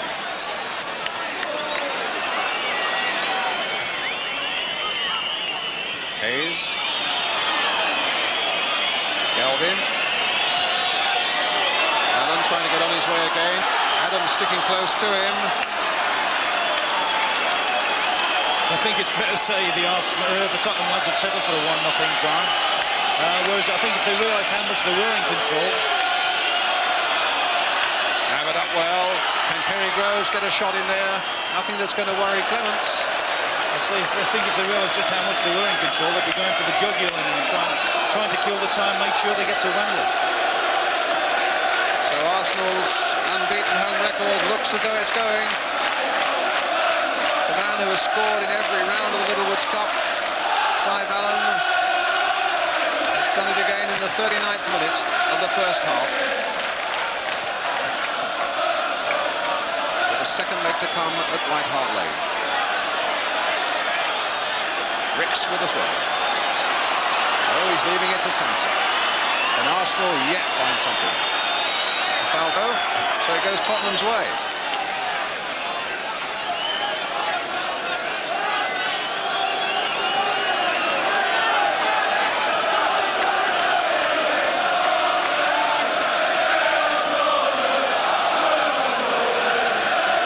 Playing on time at the end of the 45 minutes. Sanson versus Allen, and it's the Arsenal man coming away with it. The last dig for Arsenal, maybe. Precious few seconds left.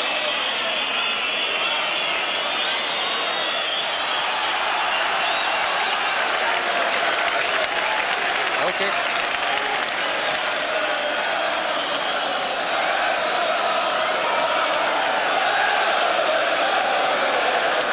Yes, checking with one linesman, checking with the other.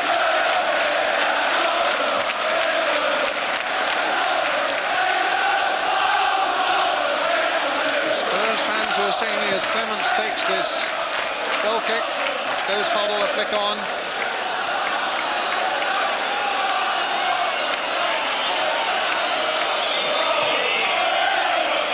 Into the second minute of time added on for injuries now. Or time wasting. Quinn trying to get in, and he's blocked by Danny Thomas, and in fact it's a free kick. Angered the Arsenal players. It's a free kick to Tottenham.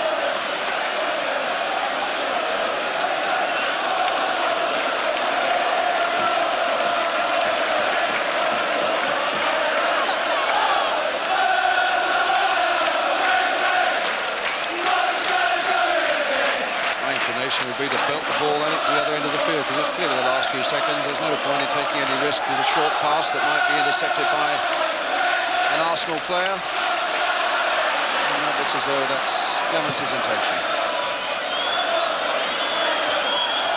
Adams winning it well in the air. Quinn. Thomas getting it away. 3 minutes of stoppage time now. Back to Lukic.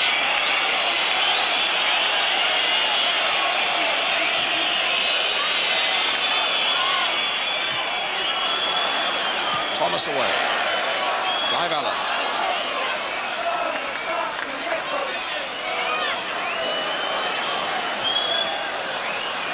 I suppose Clive Allen might have persuaded Bobby Robson that he's an England squad man for this game against Spain. That finishing flash that we saw.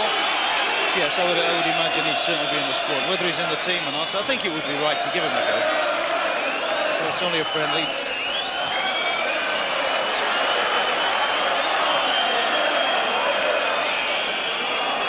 Is in, bodies falling everywhere.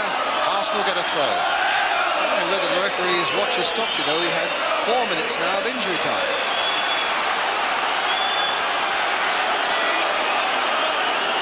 It's a throw given. Arsenal optimistically thought that it might have been a free kick. Mind you, Groves' throws are as good as free kicks. There's Quinn crossing it in. Goff getting it away. Sanson. And then Mitchell Thomas with a trusty left boot high into the Arsenal half of the field.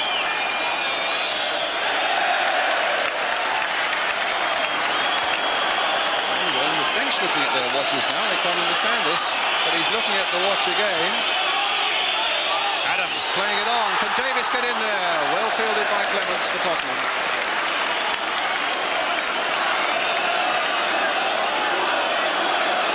I find it strange that he should play so long over to England. He hasn't had a trainer in the second half.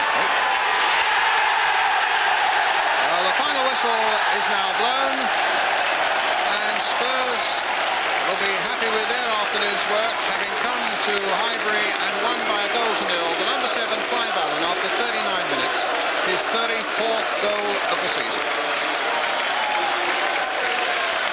And we'll take a break, and after we get the views of Ian St John and the Liverpool captain, Alan Hansen.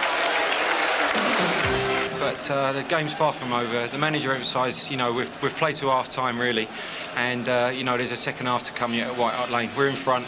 We hope we can stay in front.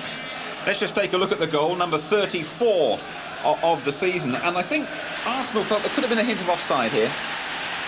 Well, it's a bit of a scrum. The ball bounces around a few times. Richard miskicks, gets a great strike, good save, and on the spot, get in. Right. Yeah, I'm pleased with that. Yeah. Obviously, I can't see whether I'm on or offside, but it's in the back of the net. Lovely. Your first goal against Arsenal. Have you reached the stage now where you're just expecting to score in every match? Oh, no, I think, you know, it's all about the way the team's been playing. We've been creating chances, and fortunately enough, I've been able to knock a few goals in. It's because of the service I'm getting. It's not really just down to me. There's no way I'm going to get carried away with that. And just one final question. Bobby Robson names the England squad tomorrow. Are you in a position where you're saying, well, what more can I do to get in it? Well, I'm keeping my fingers crossed. Bobby Robson have got so many excellent strikers to pick from. I'm just keeping my fingers crossed and hoping. Clive Allen, thanks very much indeed. Thank you very much. Well, a delighted young man. But Alan, having looked at that again there, I thought there was a big suspicion of offside. He looks offside there, certainly. I think Clausen was offside as well. It looked like two of them were in there and both of them were offside. Well, the Arsenal themselves, you know, the nearest they came to scoring in the second half was the Perry Grove shot that had Ray Clements beat all lanes up. Yeah, well, actually, Charlie Nicholas plays a great ball inside here. Very disappointing, Charlie, wasn't he? He was a bit disappointing, but that was a fantastic ball. And again, the lad just turns and hits it, claims off his line a bit, and has got him beating all lines up. And just a bit unfortunate hit the post, but in the second half, Arsenal were a shade disappointing. I thought, like Big Ron said, that Tottenham could have killed the game off. They could have won by 2 or 3 in the end. Would you think then that, you know, the chances that Spurs missed, I mean in particular when Waddle got clean through in the second half, you know, and he missed that one, would you think that? Well, mate, you know, quite conceivably the game could turn round in a fortnight. I mean, Arsenal beat them there in the league, and you know, they could go there and quite conceivably win by a couple of goals. Yeah. I mean, Tottenham had 3 or 4 good chances the second half, and like you say, the one Waddle missed, although full credit to the goalkeeper there, he made a spectacular save. But like I say, Tottenham were on top most of the second half, and you know, a few of the Arsenal players were a bit disappointing. As we said, Charlie was a little bit disappointing, I thought. What have you learned then? Because, I mean, if you get through against Southampton, you know, you'll be playing the winners. Well, have you learned anything from if we play Tottenham, what you must do is give Clive Allen 100 touches early doors. You know what I mean? Yeah. I actually thought he played better in the second half than he did in the first, yet he didn't score. He did. He was Okay, more involved thank in the you game. very much, sir. Well, that's it from Highbury on the day that Clive Allen made it 34 goals this season. What a display. Goodbye for now.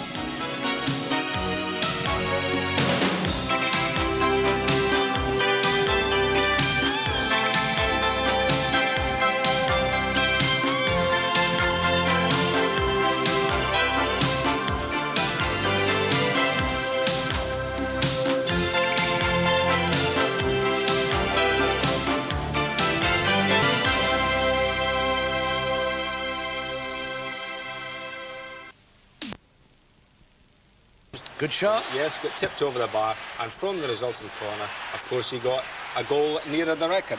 Yeah. And of course, he's in the England squad, Jim, this week. Yes, that's right. And, well, if I was Bobby Robson, I'd play him, obviously, because he's the man in form, isn't he? As you say, he's close to the record now that I hold, Saint. I don't know how many it is. 43. Oh, my age.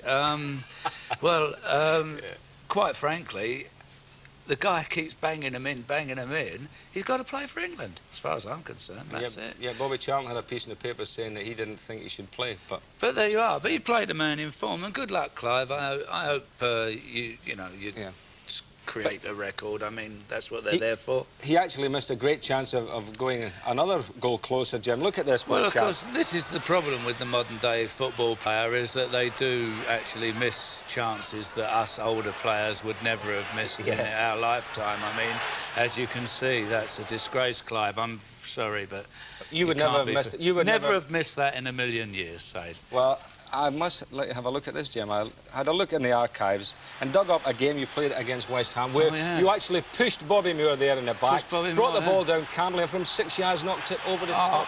You balloon. Yeah, but you see, it was foggy and I fouled Moro and I was feeling sorry and guilty, so I did that on purpose. OK.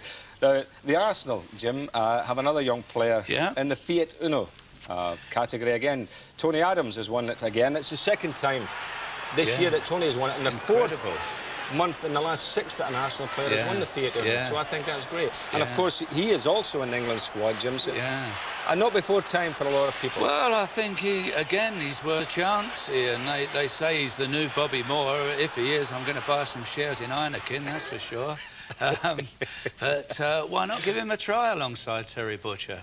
Very good. You know, you can't. You've got to get it right. If you've got to play your players in form, I've always argued that. You know that. Ian. OK, Well, OK, that England game is a friendly, of course, against Spain. But it's certain there'll be no love lost when Scotland take on the Republic of Ireland at Hampden on Wednesday night in the European Championships. Now, Martin Tyler has found a Scot with an unusual interest in the match. The match at Hampden on Wednesday is going to be the most important match for us in the European Championship.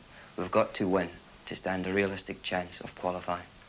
The accent is certainly Scottish, and the sentiments apply to Scotland. But this Glaswegian is talking about the Republic of Ireland, and he'll be wearing a green shirt, as he did against his native countryman last October.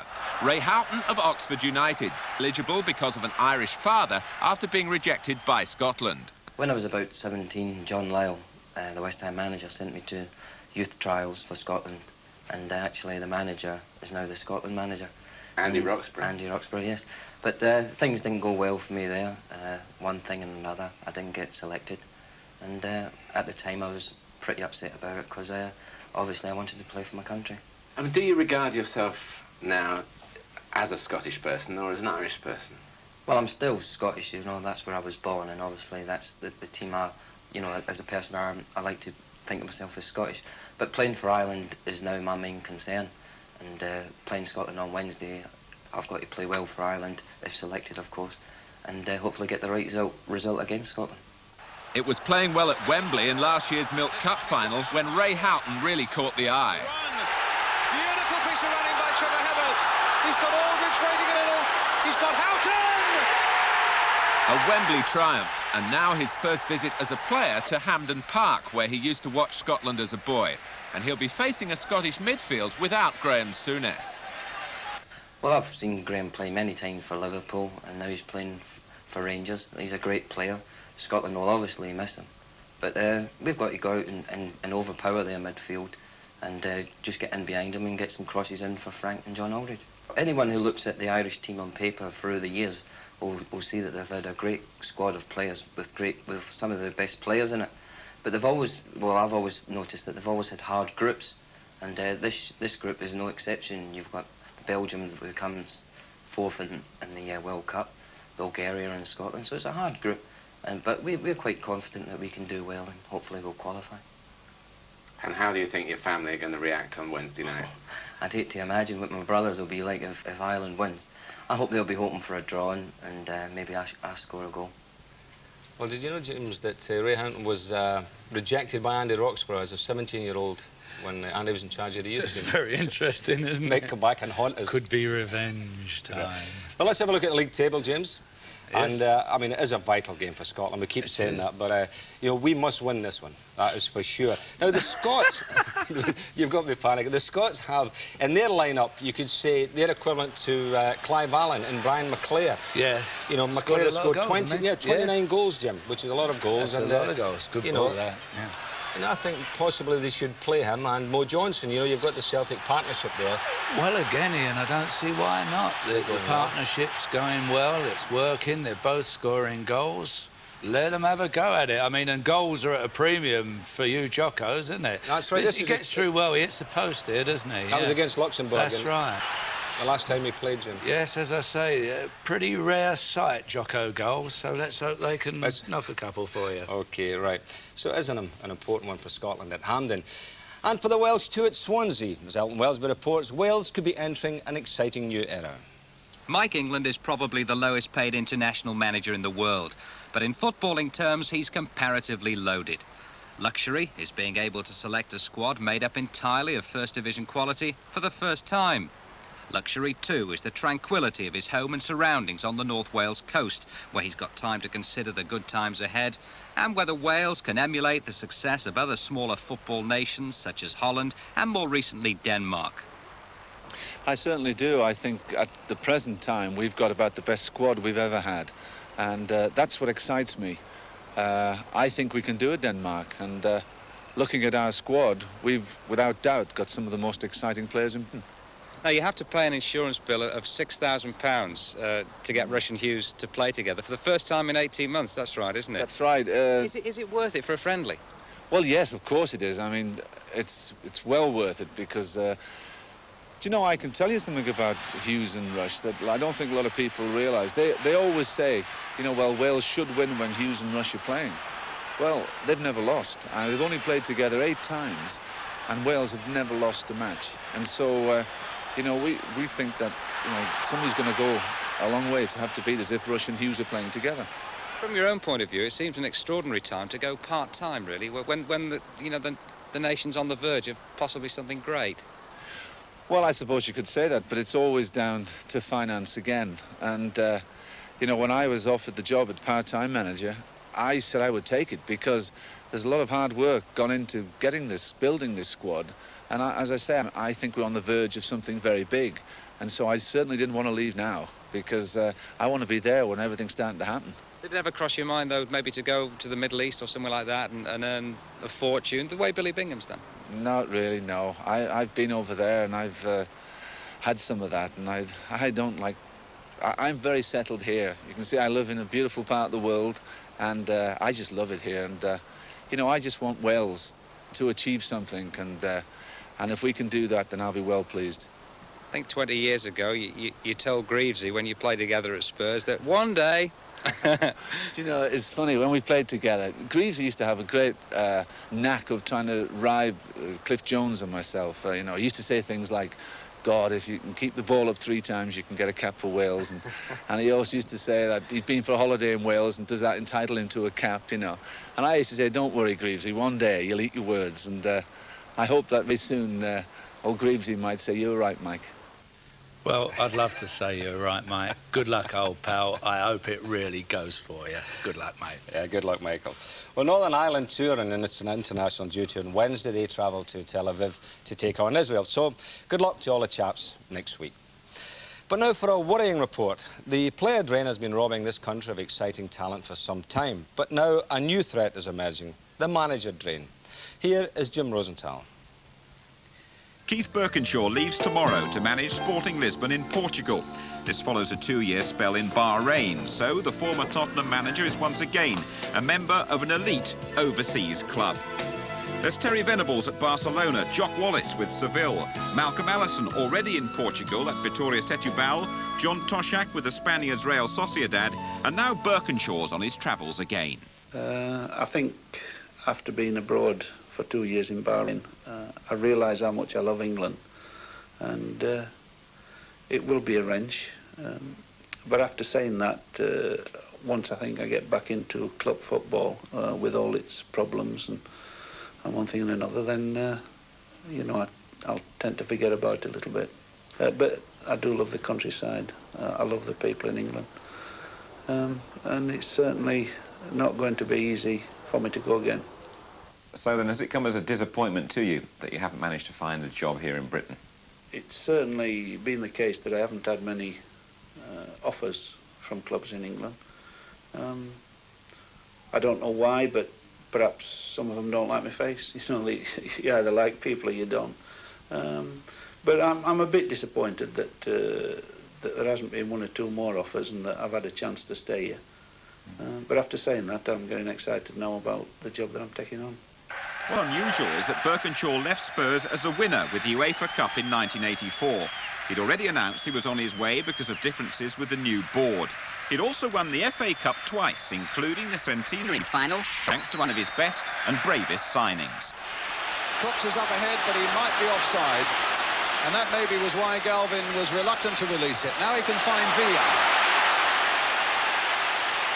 And he can really stab them. Going all the way. And Villa! 3-2 to Tottenham. But I think an FA final and winning it is something special for any Englishman or any manager, whatever his nationality. To win the 100th final as well will always remain with me, and I'm just grateful that I was there at the time.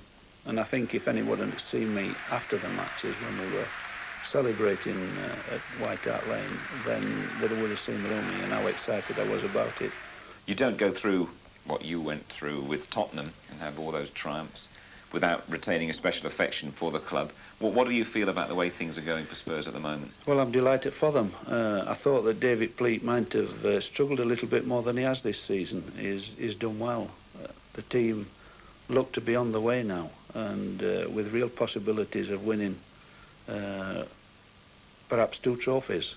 Certainly one would look to be in the grasp. I read somewhere that you once said about the players at Spurs that when you were there anyway, you felt they had a mental block about winning the title. Do you think that still exists there? I'm not sure. I was disappointed that we never got nearer to it. I think 4th was the best that I finished up there. We seem to get so near to it and yet a long way from it. So perhaps it is a mental thing, and it was like going to Liverpool and never winning. I see that they got over that when Peter Shreve was in charge. So if they can win one title, then they might go on to win more. But it does seem to be something that the players in the back of the mind are not always convinced that they can win. It's hard to believe, you know, Ian, with his record, that he's still not at Tottenham, isn't it? And it's impossible to believe with his record that he's not a manager in English football. Well, the game is definitely suffering here. I mean, you know, a manager of his calibre having to go to the country. He's a man of his quality, is absolutely true. I think the reason why Spurs didn't win the league under Keith or anybody else is they've still relatively got a poor defence, and we all need you need good defences. That's for sure. Right, James, some Scottish action coming up now. Rangers set out last week to Tynecastle, hoping to make amends to the fans for that disastrous cup defeat by the Ackies. Now, Hearts have got an 18-month undefeated record stake, so it was quite a match. Monroe, good play from Monroe. Promising for Rangers, here's Fleck. A magnificent goal from Robert Fleck.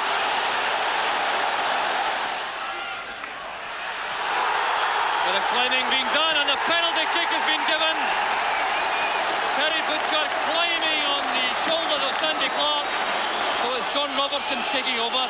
He's missed the only one he's taken this season. Robertson, no mistake this time.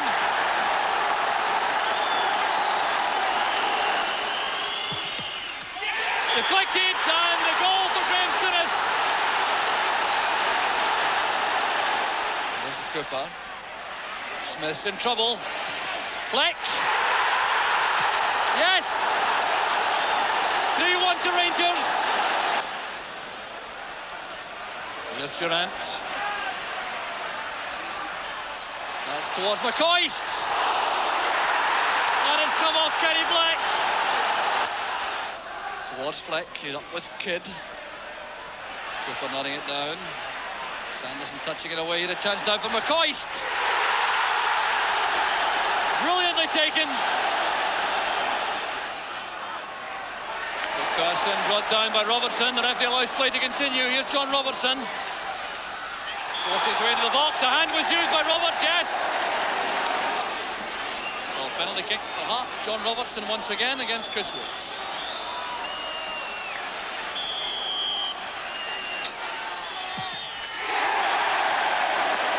Taken with... Yes, Saint, that was a fair old drubbing for Hearts, and it cost them their unbeaten record at Tynecastle, which has stretched back 21 months. It's hard for them today as well, because they meet Celtic at Parkhead. Celtic, you know, they're top of the league and they're still in the cup, and despite all the publicity given to Rangers, they really could do the treble. Celtic got into the next round of the Cup by beating Aberdeen at long last on Monday. After 300 minutes of football, they were through, and it was Paul McStay's pass to Brian McClare that won them a place in the next round. But really, Greasy, the reason I'm at Hampden Park is because of these goalposts behind me. Now, you know how the Scots like goalposts. In 1977, we acquired the Wembley ones. And now there's a chance for some lucky person to get hold of these posts, because what they're doing is replacing them with new ones. So these are going to be auctioned. They reckon they'll cost about £6,000, and Rod Stewart's already says he wants them. Well, it did dawn on me. You're earning so much money. I mean, 6,000 quid is just small change to you. Why don't you buy them and put them in your own back garden? Because I've been looking at the record books, and I don't think you ever scored a goal here. So maybe you could pretend you were scoring against the Scots in your own backyard. Oh, nasty tackle. I only ever played for England once at Hampden, and it's true I didn't score. But, Mike, I scored 2 goals there against Celtic once. One with the first kick of the game, and I think I scored either end sane. So Archer is wrong. I actually did notch in those goalposts, but since they haven't been used a lot, I'll bid 20 quid for them. All right. Now, while you were flying off to sunny climes, Jim, yes, you sir. missed the great Aki's Cup win. But these are the pictures. We don't have moving pictures, obviously. But these are the pictures from the Sunday match. I know the British Airways Aki's Supporters Club told me that we'd won 1-0, and there we are. I said I'd show that, and that's a great sight. So, well done, the Akis. Well, that's it for this week. Don't forget the MFI World Pairs Darts on ITV this afternoon. We'll be back next week with our Cup preview. Join us then. Bye for now.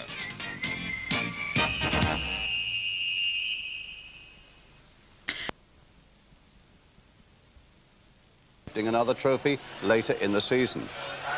Billy Bonds has twice done that for West Ham, the first time back in 1975. But here he is, still going strong at the age of 40, a barrier for Sheffield Wednesday to break down at Hillsborough. And the little-known faces of Walsall, who were seeking to end those thoughts of Mr. Taylor and his Watford team about any cup glory this year. But we start tonight at White Hart Lane, over 38,000 there, the biggest cup tie crowd of the day, so join me for the game. Glenn Hoddle was one of England's biggest heroes in that glorious win in Madrid on Wednesday. But outside the remarkable Lineker, you could well argue that the man of the match was Newcastle's Peter Beardsley. What a fantastic job of work he did. And now they're on opposite sides as they seek a place in the quarter-finals. Also swapping sides in another way, of course, Chris Waddle, a man who made his name with Newcastle, now so important to Spurs, and also a man who probably played his best game for England on Wednesday. Spurs field their expected side, as usual, that volatile formation with 5 men in midfield, including the number 4, Steve Hodge, another England success on Wednesday, all eager to get forward to support the one man up front, number 7, Clive Allen. So Newcastle can expect the threat to come from all directions. While Newcastle have number 4, David McCreary's busy contribution back in their midfield after injury, the number 7, Darren Jackson, is brought back to play on the right side of midfield.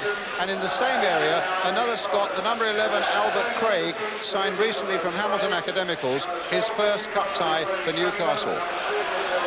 The referee is Brian Hill of Kettering, and the crowd remarkably includes an estimated 12,000 Newcastle followers. Remember, they are bottom of the First Division. It makes you wonder if there are any better supporters in the land. So Spurs get us away in an all-white strip this afternoon, attacking the goal to our right.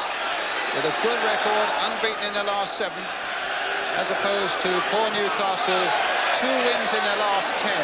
Both of those in the FA Cup against 4th Division opposition, Northampton and Preston.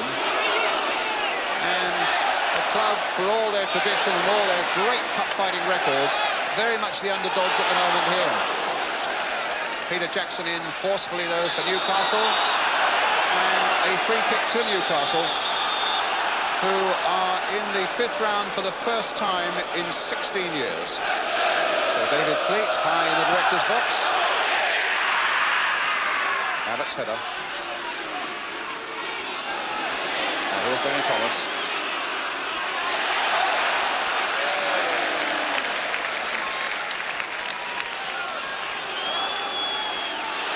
Oh, that was Mitchell Thomas giving it away to Paul Goddard.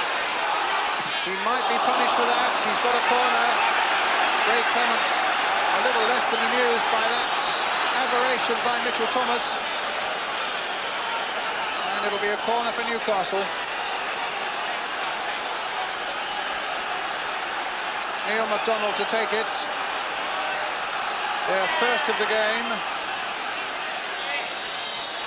Roeder at the near post. But aim towards Peter Jackson. And Mabbott gets it away for Tottenham. McCreary.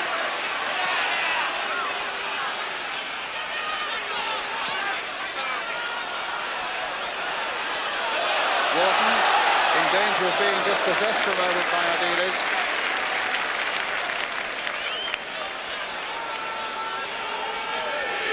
Kenny Wharton is only 5'7" and believe it, weighs only 8 stone 10.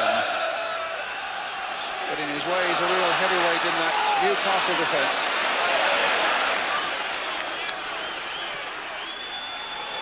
Played towards Hodge, Neil MacDonald, Mitchell Thomas, ball brought down, free kick.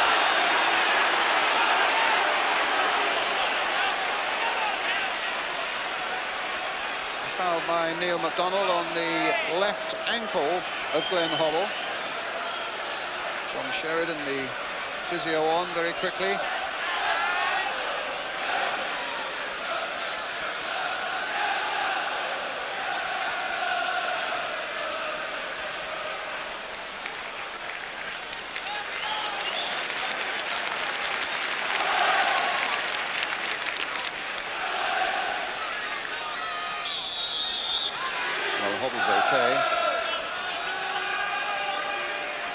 Like Chris Waddle is going to take this free kick. Goff clearly balked, and a penalty. I don't think Newcastle can really complain. There was a balk on Richard Goff as he came for this one. He's challenged there, and the referee pointed at once to the spot. Well, Clive Allen, who scored twice in the penalty spot in his 34 goals, can make it 35 and a priceless opening goal for Tottenham. And he does!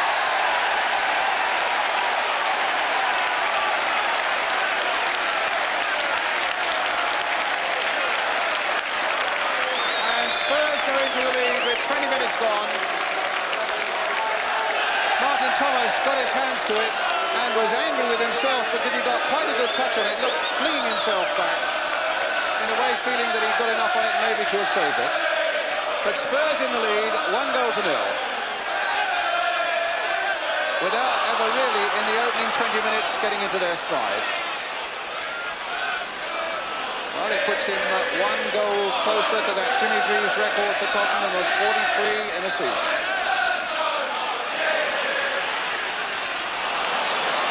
Lovely play by Ardiles. Allen now for Waddle. Certainly that penalty goal has settled Spurs a little bit. They're getting a little more into their stride now.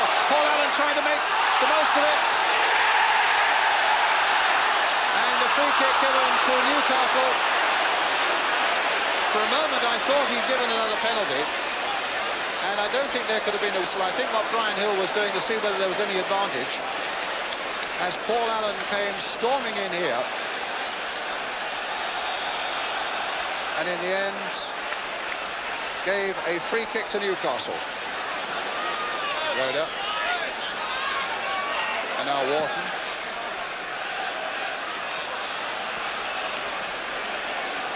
I think all the movement behind Ray Clements' goal is the fact that there are so many Newcastle fans that have come down. And that in itself is great to see, that the police are moving into a pen that's not normally used in the corner of the field, just to relieve the pressure a little bit. Well, Newcastle fans at the moment having a lot to shout about, but Beardsley putting Andy Thomas through. Mabbott in the end, just getting there, a fraction ahead of Thomas.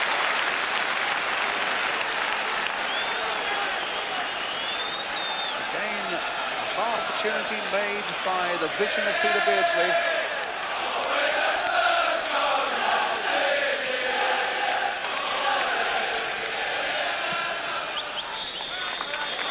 Half-time whistle.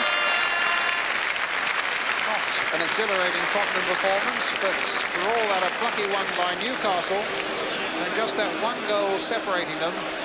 The penalty by Clive Allen after Goff was fouled in the penalty area from a corner. Tottenham 1, Newcastle United 0.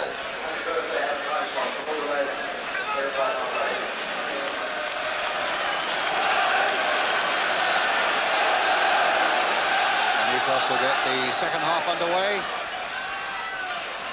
A rather daunting prospect that Spurs have not conceded a goal in their last 4 games, and Newcastle have only one away win this season, and that was at Chelsea. They've got to do something about putting an end to both those records now to get something out of this one.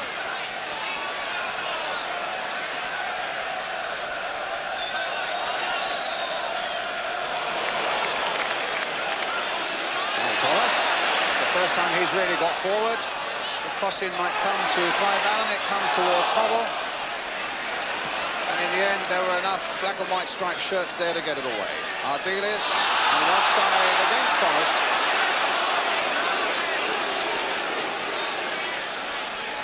Both sides, of course, with tremendous cup records. Newcastle, who've won the cup 6 times and have been beaten finalists 4 times. Spurs have won the FA Cup 7 times. So there's a real pedigree about both these clubs.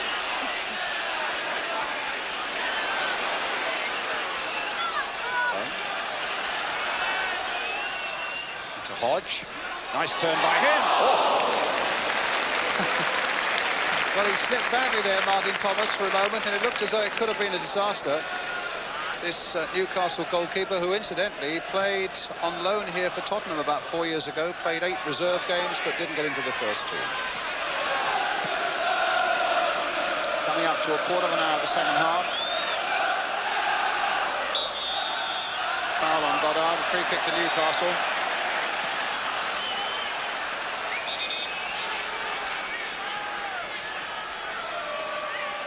Beardsley will take it. Jackson. McDonald, a good ball played in there. Mavitt getting it away. Waddle on the far side now. Well, he's got past 1. His long legs taking past 2. And Clive Allen almost in there. What a great run by Chris Waddle. Tremendous run there by Waddle, showing marvellous acceleration. Just look at this. And a good cross in as well, which Clive Allen couldn't quite reach. Now McDonald for Newcastle. Andy Thomas going in there. Ray Clements' ball. And Danny Thomas for Tottenham. Well, maybe that's given Spurs a head of steam. Waddle again. All still in play. What a delightful ball he played there for Danny Thomas. All the skills there. But in the end, Newcastle's straightforward challenging gets it away. Wharton the man. And then he loses it to Hodge. That's a dangerous thing to do. Still with Hodge. A little dink cross. It'll come for Paul Allen. Can Spurs make this pay? Hodge behind him. Mitchell Thomas coming up and wanting some action. This is a better spell now for them all. Gets past Darren Jackson. Crossed in again. Clive Allen into the side netting.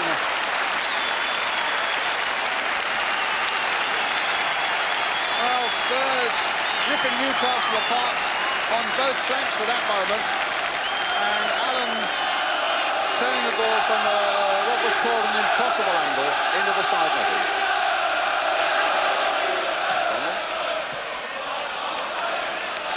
Newcastle's throw.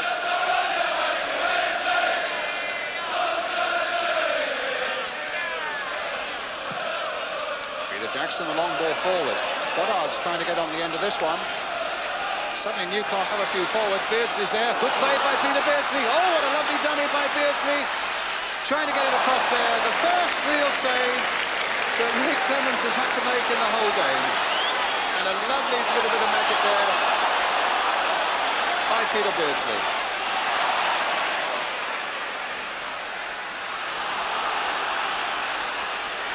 Now Wharton. Well, it's certainly a better second half. Roda.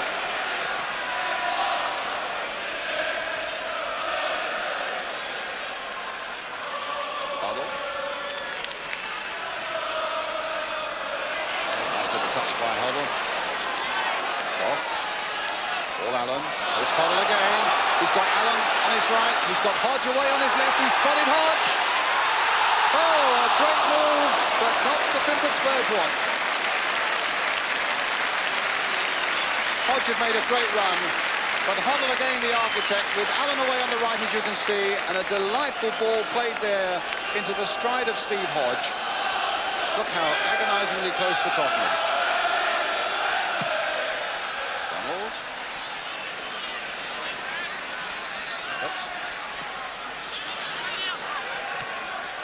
Donald's header again, now Mitchell Thomas. That's a fine ball played in there for Allen. Releasing Hoddle on the far side, and now Waddle. Hoddle, great first time. Splendid ball there for Danny Thomas, and a great run there by Thomas. Oh! And Clive Allen claiming that he was obstructed there by Peter Jackson. And now he needs to get back into an onside position. Hoddle. Hodge.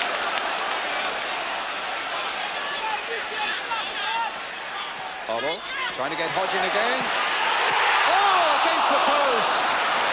What a splendid bit of skill again. And again, it's the midfield men who are at the heart of it. Hodge playing it in for Hoddle. A splendid ball by him, beautifully taken there by Steve Hodge. And against the post. And they're going to make a substitution. They're going to take off Andy Thomas on Newcastle and bringing on Tony Cunningham, out-and-out striker. He's had few opportunities this season and has scored only one goal. Mind you, one goal is all that Newcastle need at the moment.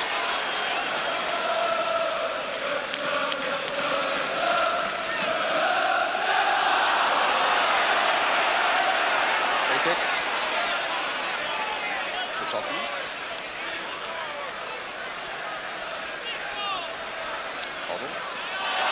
The deal is too slow. That doesn't often happen. But we weren't on the right wavelength. Here's Gary Mabbott. Steve Hodge. They're in for Mabbott. Back again for Mitchell Thomas this time. We got to that byline. McDonald was stopping him. And a volley by Mabbott over the top. Well, it'll be Waddle who's coming off. And the Belgian international Nico Klaassen who comes on. 7 goals for Spurs since he arrived from Standard Liège.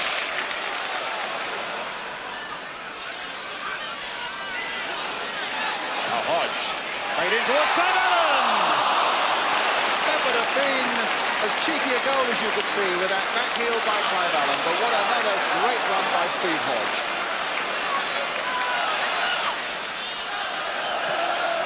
David Fleet will be looking at his watch from time to time. He's by no means to be sure yet it's all over. Newcastle still very much in this.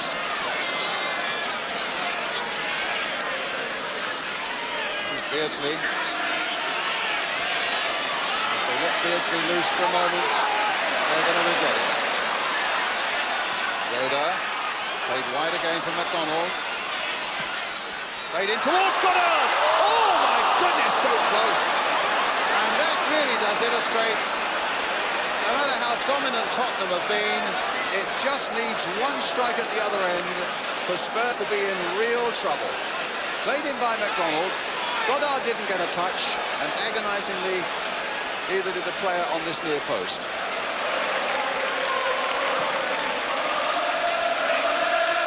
Oh, Klaassen. It was McCreary's back header. And good challenging again by Peter Jackson. Had over 300 games for Bradford City. He was surprised by that £250,000, but he stuck to his job superbly today. But it's a corner then for Tottenham, which Hoddle will take. And they're wanting Craig to go back 10 yards. They're taking a longer corner this time as Goff comes in! A tremendous save by Martin Thomas.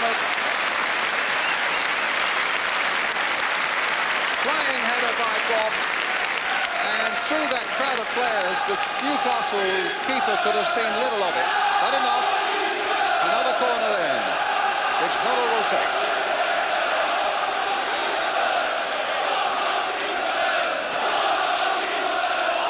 And again he does it. That would have floated in by Huddle too. So two fine saves there by Martin Thomas. And Huddle going across to take another corner.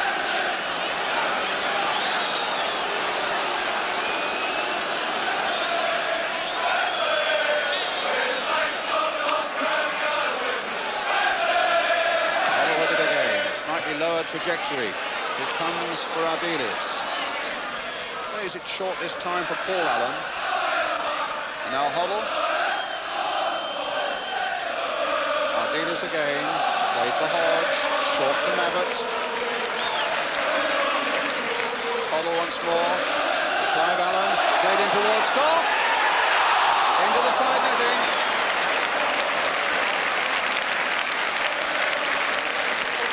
Splendid second half as Hubble plays it in.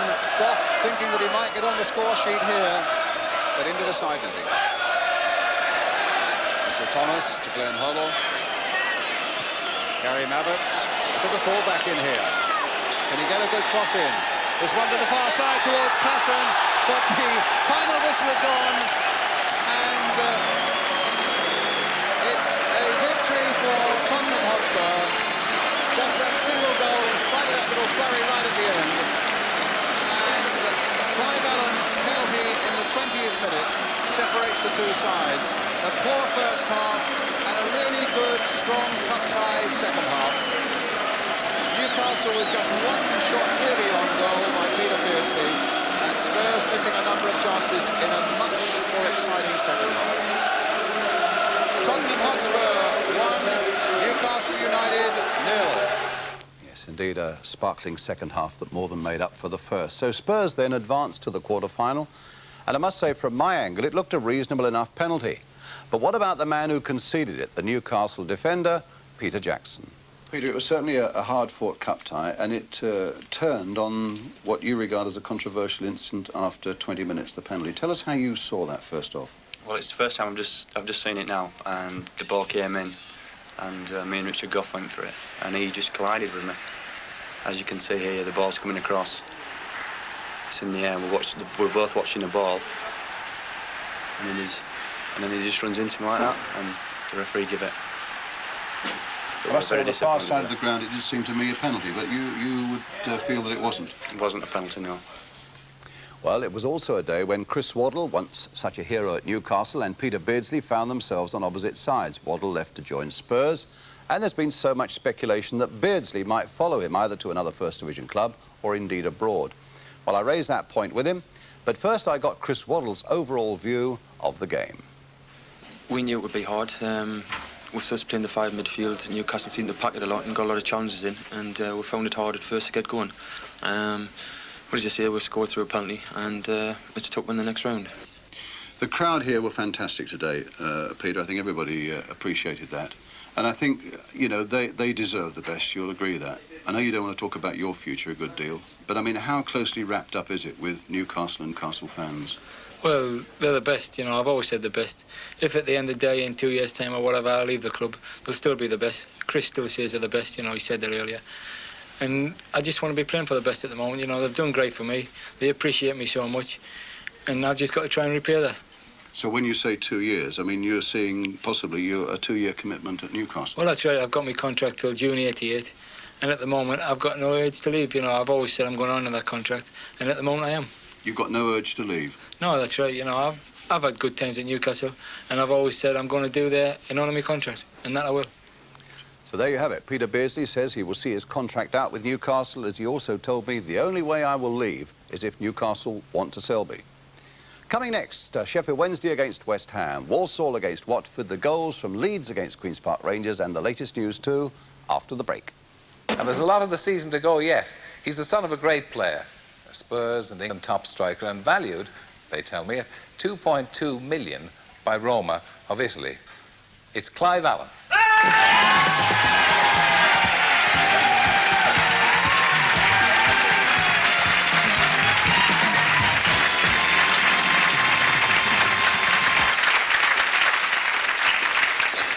Well, that was a good result yesterday for, Yeah, fantastic. for Spurs and the rest of the league, but where were you?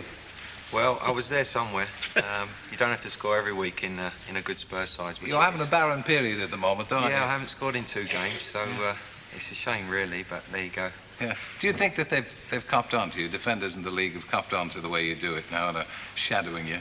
Well, I think they know the way we're playing at the moment, and they're making it difficult for us. But, you know, there's a lot of good players there, and they can all score goals. It's not just my job to score the goals, so we're doing pretty well. The double is a possibility for you now. You're favourites for the Cup. You're in with a chance of the league. And your dad did that in 1961. Yes, that's right. Yeah. That was a remarkable Spurs side, and obviously I think the present side is always, or any Spurs side is always compared to that. It's a feat that has only been done a couple of times this century, so it's very difficult. We've got a chance, but it's a long way off yet. We've got a real Spurs lunatic beside you, of course.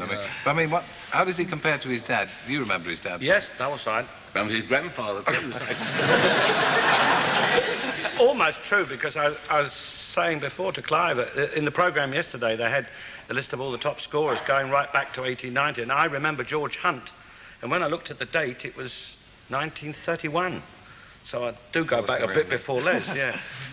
Oh, it was, it's difficult to remember. It was the push and run, the hit and run, push and run side, you know. It was very exciting to me. Do you find we hear a great deal of criticism of football crowds and all the rest.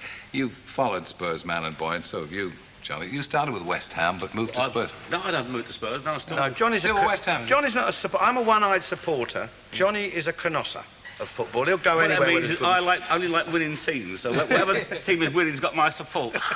Do you find the crowds different now? They must be, aren't they? Is there more? There's the chanting, which has become wonderful. It's an art form. I mean, with David Pleat, blue and white, army. Oh, I can't do it. What's that? Bloody rent-a-mouth. Shut up.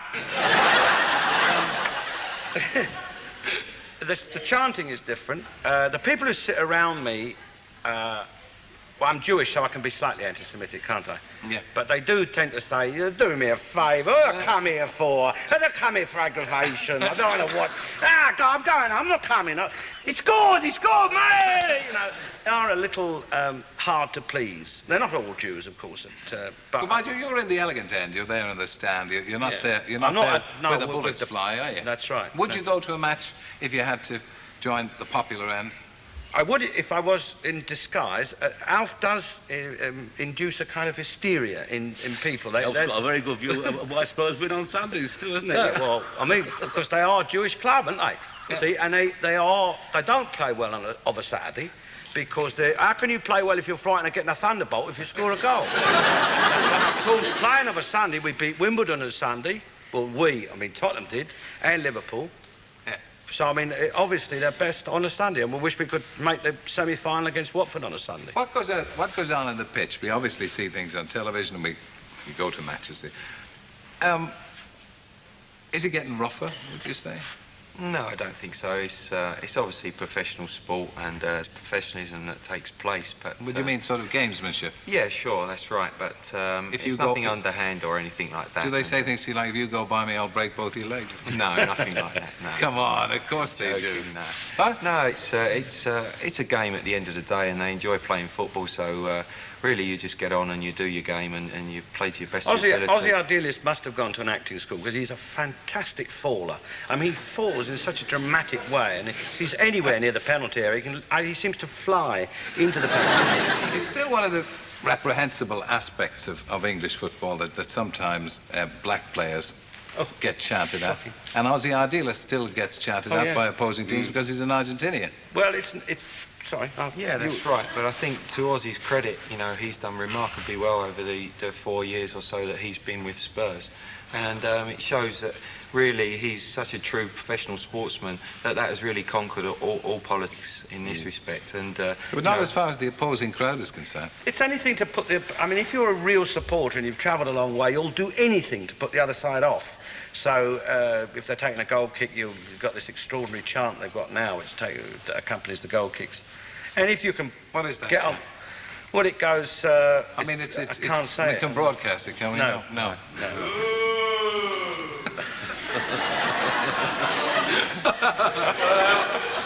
Arsenal supporter, obviously. Now look, Millwall, more likely. You've scored 40 goals so far. Now, it looks as if you're going to pass Jimmy Greaves' record of 43 or 45, some say. You've got a fair 13 more games to go. Well, it's still a long way off. Does that restrict you? Are you conscious of that? No, not really. I think my main aim really is to win a major honour with Spurs this season. Obviously, semi-final of the FA Cup and a chance of the League Championship. But going back, Jimmy, obviously, he must be a really true great, because at the beginning of the season, it was 43 goals. He's retired 20 years ago, and all of a sudden he's got 45. That's right. So he's been added 2 goals, and he hasn't played for 20 years. So it's quite remarkable. Yeah. I'm 5 goals away, and that's a long way away. So I just, as I say, I'd like to win an honour, really. Difficult, really, when they don't put the goals in. There was a story about Burtonshaw when he first came to Tottenham. We had our 2 Argentinians then, and Burtonshaw went in the dressing room half-time, and he said, Luke, Tottenham weren't playing well. He said, Luke, he said, goal, right? Ball, right? Football. Now then, ball in, goal, all right? And Ozzy Ardila said, why you talking to me like that? I can understand the English very well. And Burtonshaw said, I'm not talking to you 2 Argentinians, I'm talking to these English buggers over here. How much power has the manager got? Because most big-time players like yourself now can command a lot of money, and you can be used for commercial endorsements and everything. But it still seems to me that a football team is run rather like a public school. I mean, you're very much under the wing of the manager and the committee and all the rest of it. I mean, they make a great deal of money out of you wearing a sponsored name across your shirt. Do you make any money out of that? Well, I suppose they say that we do through our contracts that we sign with the club. Yeah. When we sign our contracts, we understand the situation, and obviously the club takes sole control of us, and that is the most important thing. But if you wanted to move off, if you want to take the Roma Put your offer, own name up, do a separate deal like that. yeah, do your own name, like tennis players. Anyway, I'd like to ask you more, but unfortunately, like any live show, we do tend to run out of time. Is there a chance that you would head off to Italian football? Will you take the money and run? I don't think so, no. I'm very happy at Spurs. I can assure you... I can assure you that I'll be the last to know about any particular move abroad. The manager's really the one to ask, David, please. Yeah, but it'd be nice to get 8% of 2.2 million. And perhaps, who knows, you might. But we thank you for coming. Clive Allen, and I see you.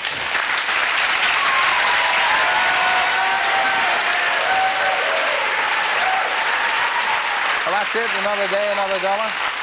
And what's more, there's a chance to do it all over again on Wednesday. Same time, same spot on the dial. Our list of the great and the good will include Anne Bancroft, Ben Elton and Arthur Scargill.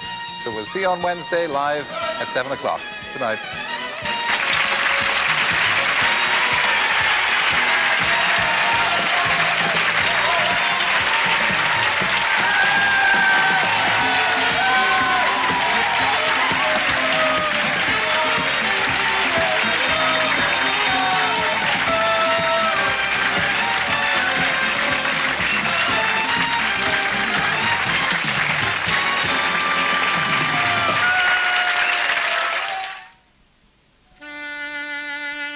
The Uncrowned Jewels, next Monday night on BBC One, tells a story that begins with the crowning of a king. Although backed by their passionate but frustrated fans languish in the basement, 9 defeats since Christmas means they're rooted at the bottom. And one place above another of our great football institutions, Aston Villa, winners of the European Cup only 5 years ago, now under Billy McNeill, an endangered species in Division 1. No such worries for Graham Taylor of Watford in the top half of the First Division, and his next visit to Villa Park, the semi-final of the FA Cup against Spurs. The flat racing season begins tomorrow at Doncaster. Sharastani and Dancing Brave gave us a thrilling finish in the Derby last year, who are the classic contenders for 1987. And we've a glimpse of one of racing's most illustrious figures, Her Royal Highness the Queen Mother, revealing why the sport of kings has meant so much to her for nearly 40 years. So, 2 football matches, a flat racing preview and the night top right now. But Spurs there just in with a chance of the championship, a tall order as you can see, but they are still in with a chance with all those games in hand. Only 3 wins since Christmas for Newcastle. Chris Waddle is on his way back home, a player of singular skill. He scored 2 vital goals this month, starting with a beauty in the Cup at Wimbledon. And that put them through to the semi-final. And then, of course, the killer against Liverpool last weekend. Dumb it there, and a shot. Oh, a mistake by Grobbelaar! And Waddle has put Spurs into the lead.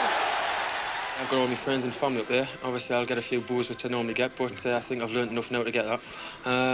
The fans have always been good to us up there, even though they might obviously give us a bit of stick, a few of them. But I was pleased with the way they reacted when they come down. There was about 13,000 come down to the FA Cup. So I'm looking forward to the game simply because I think them will, because we knocked them out of the Cup, and I think them will have a bit between the teeth. And when they play on the day, they're a good team, as they proved against West Ham early on the season. And so the scene is set for a match that both sides must win to continue towards their respective targets. From St James's Park, Martin Tyler.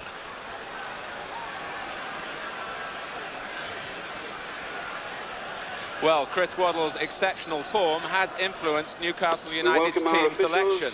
The plan is for John Anderson to operate on the left side of midfield to try to cut off the supply to his former teammate. 19-year-old Paul Gascoigne returns after 4 months of pelvic trouble. That's something of a gamble, but it does release Peter Beardsley to a freer attacking role. And Beardsley told me again today that he's quite happy to see out his contract here. David Pleat only joined up with his players less than 3 hours before the kick-off. Gary Stevens had already passed the check on a hamstring injury. There were thoughts of resting Ozzy Ardiles, who's had a lot of games recently, and Glenn Hoddle, who's not quite fully fit. But the only change is at substitute. Nico Klaassen's feeling under the weather, so a late call for Tony Galvin. And the referee tonight is Jim McCauley from Leeds. Substitute number 12 is Tony Cunningham. Well, here we are on March the 25th, and extraordinarily, this is Tottenham's first game outside London since the turn of the year. 16 matches in 1987. They've all been in the capital. Tottenham in a change strip tonight of all light blue, facing the famous black and white stripes of Newcastle United. Newcastle beginning a run of 4 consecutive home games, which they hope might sort things out for them in their plight at the bottom of the table.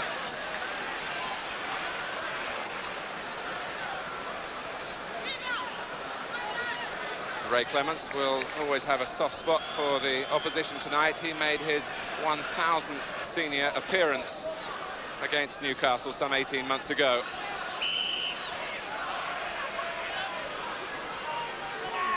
So it's Richard Gough with the free kick. The pitch was soaked by overnight rain, but it's been a bright day, and a lot of that water is drained through. Neil McDonald. Here's Paul Stevenson. And Ardiles sorting it out for Tottenham. Plenty of spring in the step for the 34-year-old Argentinian, who's fully fit now, really for the first time for a couple of years. And that's why David Pleat really has stayed with him and an unchanged side following Sunday's triumph over Liverpool. Chris Waddle played a major part in that, of course, and it's his pass for Steve Hodge. Clive Allen and Hodge. Martin Thomas kicks it out, and it's just over by Waddle following in. He'd started it, and he very nearly finished it. But Steve Hodge, who scored twice against Newcastle for Aston Villa back in October, was very nearly in for the opener here for Tottenham, and then Waddle with the goal gaping, although the ball didn't run truly to him. Clive Allen being forced back and being fouled. Glenn Roeder and Clive Allen are old friends from their Queen's Park Rangers days.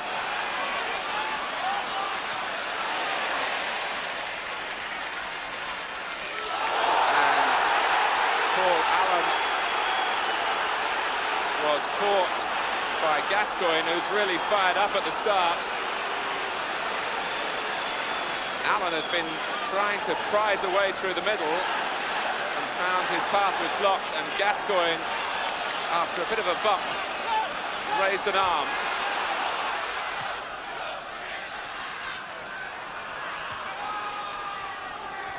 Neil MacDonald's header. And Mabbutt had the ball and the free kick.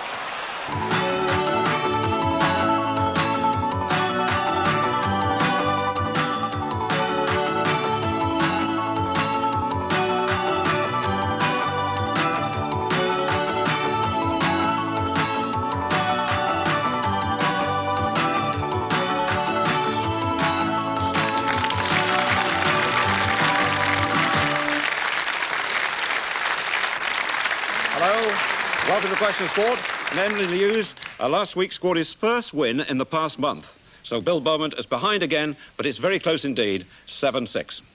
Well, alongside Bill tonight, two outstanding footballers, one English, one American. From Spurs, Steve Hodge, who plays in the FA Cup semi-finals this weekend. A member of the England World Cup team and who in the past 12 months has already won 12 caps. And from America, Walter Payton, running back for Chicago Bears.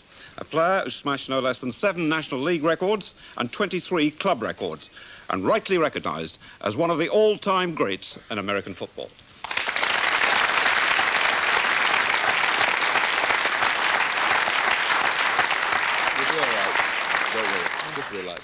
Joining Amlin tonight, Howard Clark and Stephen Redgrave. Howard, a member of the European Ryder Cup side that beat the Americans, winner of the World Cup, top Briton on the European circuit last season, and winner already this year of the Moroccan Open. And Steve, who's got the finest record ever in British rowing. 3 gold medals at the Commonwealth Games, gold at the last Olympics, and last year, gold in the World Championships.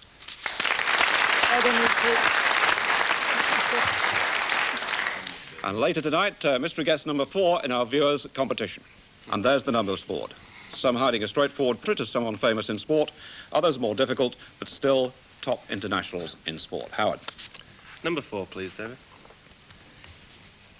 Oh. You picked the right one straight away. This is my all-time list of American footballers. So it's one of the 5? No, 2. It's none of them. It's none of them. Los Angeles, but he's guesting for the Los Angeles Raiders. It's that never to be forgotten Art Monk.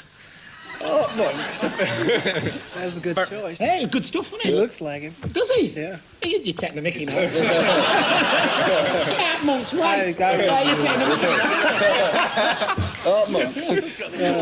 Right, Walter. That's Marcus Allen. Marcus Allen, mentor. The Los Angeles Raider, running back. Good start. A bonus of 2 for your side. And actually, Walter, it's your choice now on the numbers board. Since I left my crystal ball, number 2. Team game. Nigel Mansell. That's right, who led the World Motor Racing Championship. Look at that. 100%. I enjoy racing. Tell you what, you're talking about crystal balls. Just hang on, just put your hand up there. I just spotted that. I mean, what is that you've got on your finger? This one? It's a balance. I have a... What is it? Well, one leg is shorter than the other. So I use this to balance. Yeah.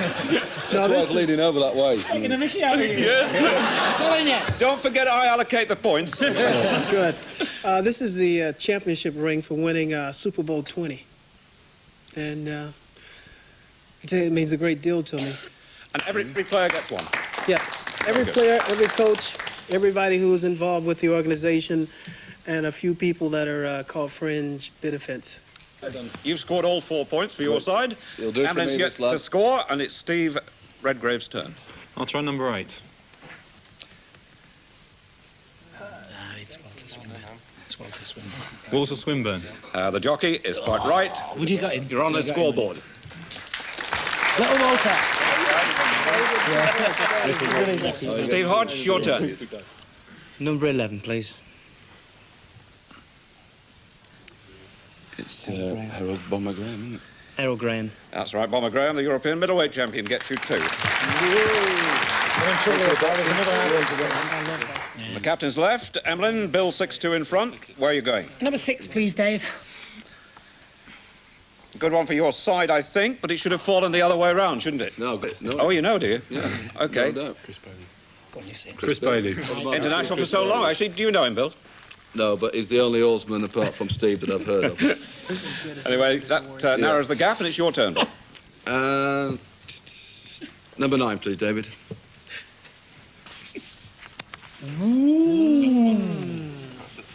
That is an hard one, I'm telling you. Chris Everett. Were you doubtful? I was very doubtful. I wasn't. But my teammates were 100% behind me. Well, they've got the points, and that means at the end of the first round, Bill has 8, Emlyn has 4.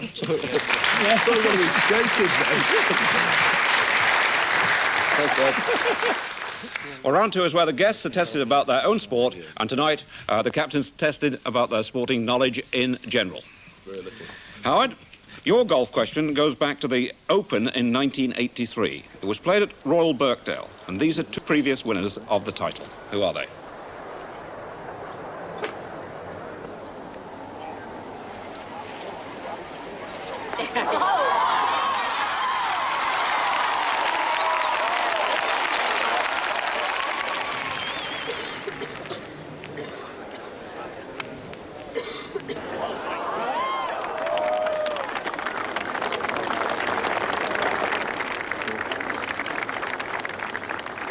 Actually, the first shot made the second almost look ordinary. Yeah, it did, didn't it? The first one was Bill Rogers, and the second one Arnold Palmer. 2 points, no trouble. Hold on. Hold on, mate. You're off and running. We're off and running. Get after him. Walter, this is the 1985 Super Bowl. Who are the 2 men involved in making the touchdown? The teams, San Francisco 49ers, Miami Dolphins.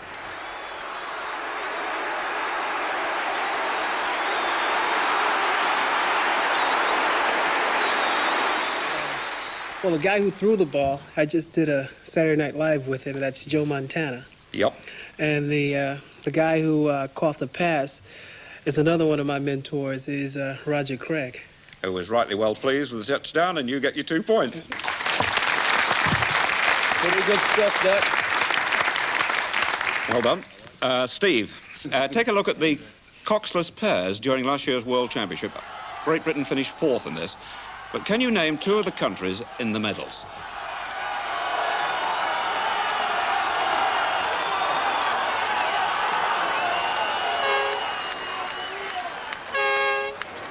World Championship last year. Steve, 2 of the first 3, please. The winners were the Pimenovs brothers from Russia. Seconds was the Italians, and third were East Germans. Well, the third a bonus, but you get your 2 anyway. I knew it was a penalty. Right, Steve Hodge, for you, some First Division action and 2 goals scored by... You have to name them.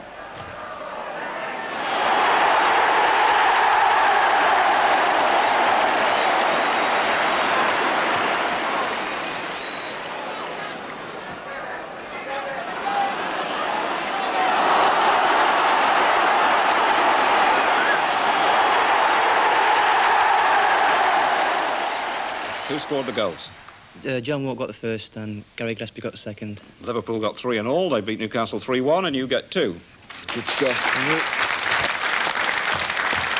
Under pressure now, Severe. Not your own sport this weekend. Right. You didn't score at all in your own sport last week. I know. Yeah. I'm looking forward to a different one. You've got your second sport, horse racing. Ooh, good. We want the winning combination from King George VI and Queen Elizabeth Diamond Stakes. Horse and jockey.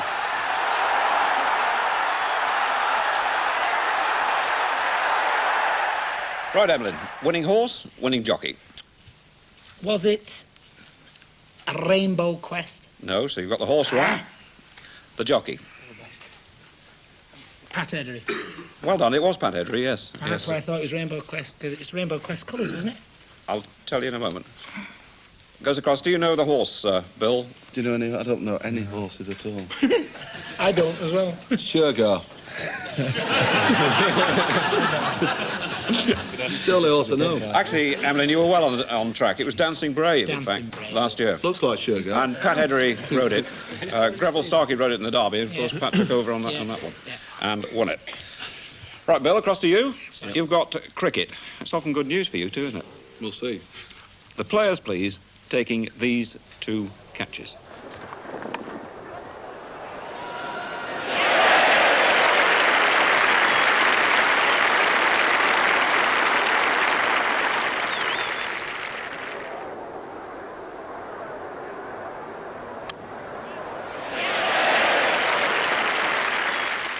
Well, Alan Lamb caught the first one, and Bill Athy caught the second one.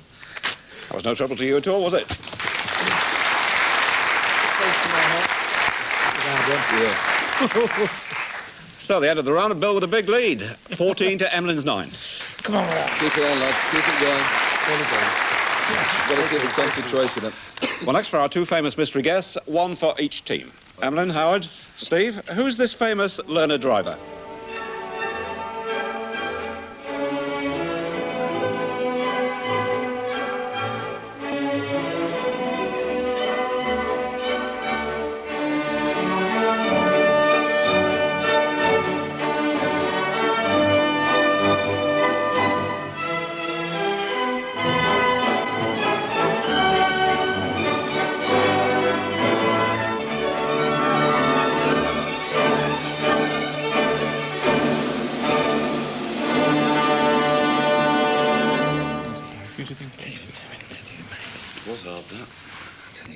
Have you got it? You got it. I've got a clue. Yeah, we'll go for that. Good stuff. Yeah. We think it was Wendy Sly. No, you're always on the wrong track. All right. Well, we think it's female as well. Oh, God. We might be wrong, like you are. So we're all wrong, me. I think Kathy Taylor, Joe Jury.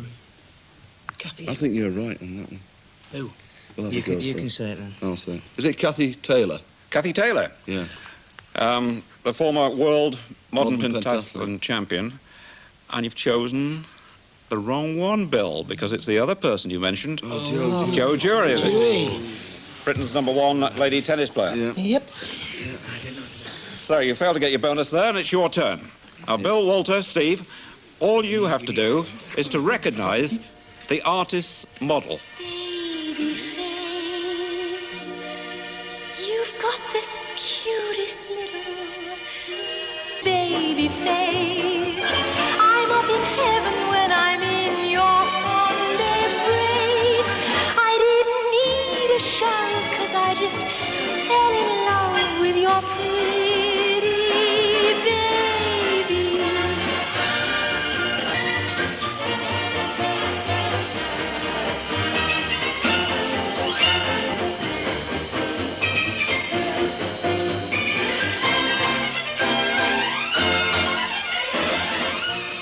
Well, nobody's going to argue with him. But I think Walter knows. A good mate of yours, isn't he? I think he's right now he's the reigning world champion, Mike Tyson. Mike Tyson was over in this country recently, and the artist makes it absolutely clear there. Glad he's gone back home there. Mike Tyson. Well, no, Walter. Good lad. The end of the round, Bill 16, Emlyn has 9. The choice in round 4 is whether to take a safe line and go for a home question about each team member's own sport, or to take up the challenge and go away with a question which could be about any sport. Howard? I've been told to gamble, David. We're going away, please. Complete the sequence. Yankee, Canadian, Heinz, and Super Heinz. Super Hounds. I wouldn't even got it down to Eight numbers. horses. Is there anything 8? I don't think there is 8, is there? I've never. I think it's one you either know or you don't. No, I've not a clue, Dave. Not a clue. I wouldn't know. Up to Hounds. Super Yankee. It's Goliath. Oh, good old Goliath. Goliath. I'll tell you what, you've got to be a bit brave, haven't you, to back 8 horses in succession. Back in one. Or ask for an away question on this programme. Yeah. Right, Walter, you've got the choice of going home or away. Right now, since we had the lead, I would go home. You know the tactics well, obviously. Which team has won Super Bowl on each of its 4 appearances? That was in 75, 76, 79 and 80. Won every time. Steelers. Pittsburgh, the Steelers. Was he telling you? No, he said, I don't know. I was confident there with that one. Well, actually, it is a team game. Right, Steve, home or away? Away. Should have said no. Which cup-winning squad is this? And listen carefully. Dieter, Fangmeister, Silvestri, Wright, Vogel, Trenkel, Connor, Smith, Ostenfeld, Calv, Childers, Brown, Barnett, Eiler and Widden. Which cup-winning squad? And there's a clue there, and if you've missed it, I'm not reading them again. Tennis. No, I'm afraid it's not tennis, so it goes across the other side. I think my man from America has come up trumps again. Is that the group from America's Cup? It is, it's the winning crew.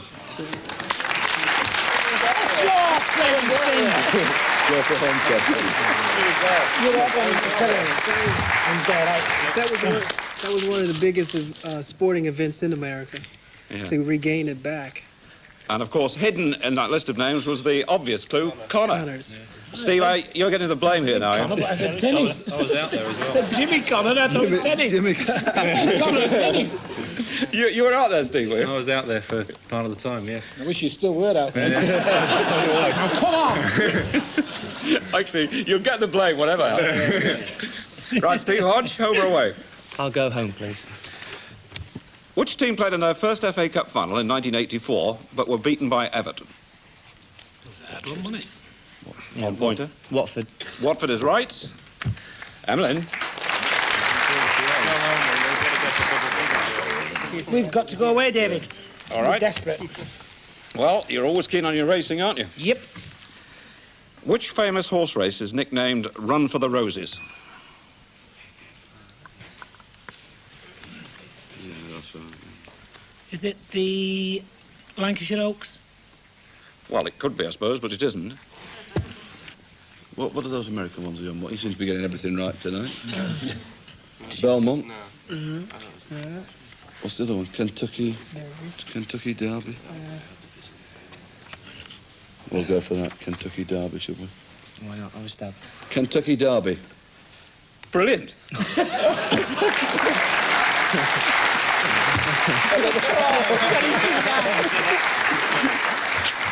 Do you know why it's called Run for the Roses? No. Well, it's so called because the winner receives a garland of roses in the shape of a horseshoe. Well, Bill, you can afford to actually take your home question if you want to do. All right, then I'll... You're a long way in front. Well, you reckon gamble? All right, I'll gamble. I'll have it away then. The venue for last year's World Indoor Championships was a hotel in the Bavarian Alps.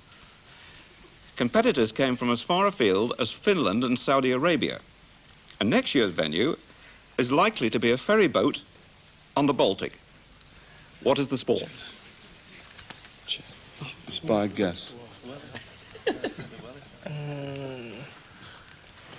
Arm wrestling. How about that? Yeah. Arm wrestling. No, it's not arm wrestling. It goes to the other side. You can get a bonus of 2.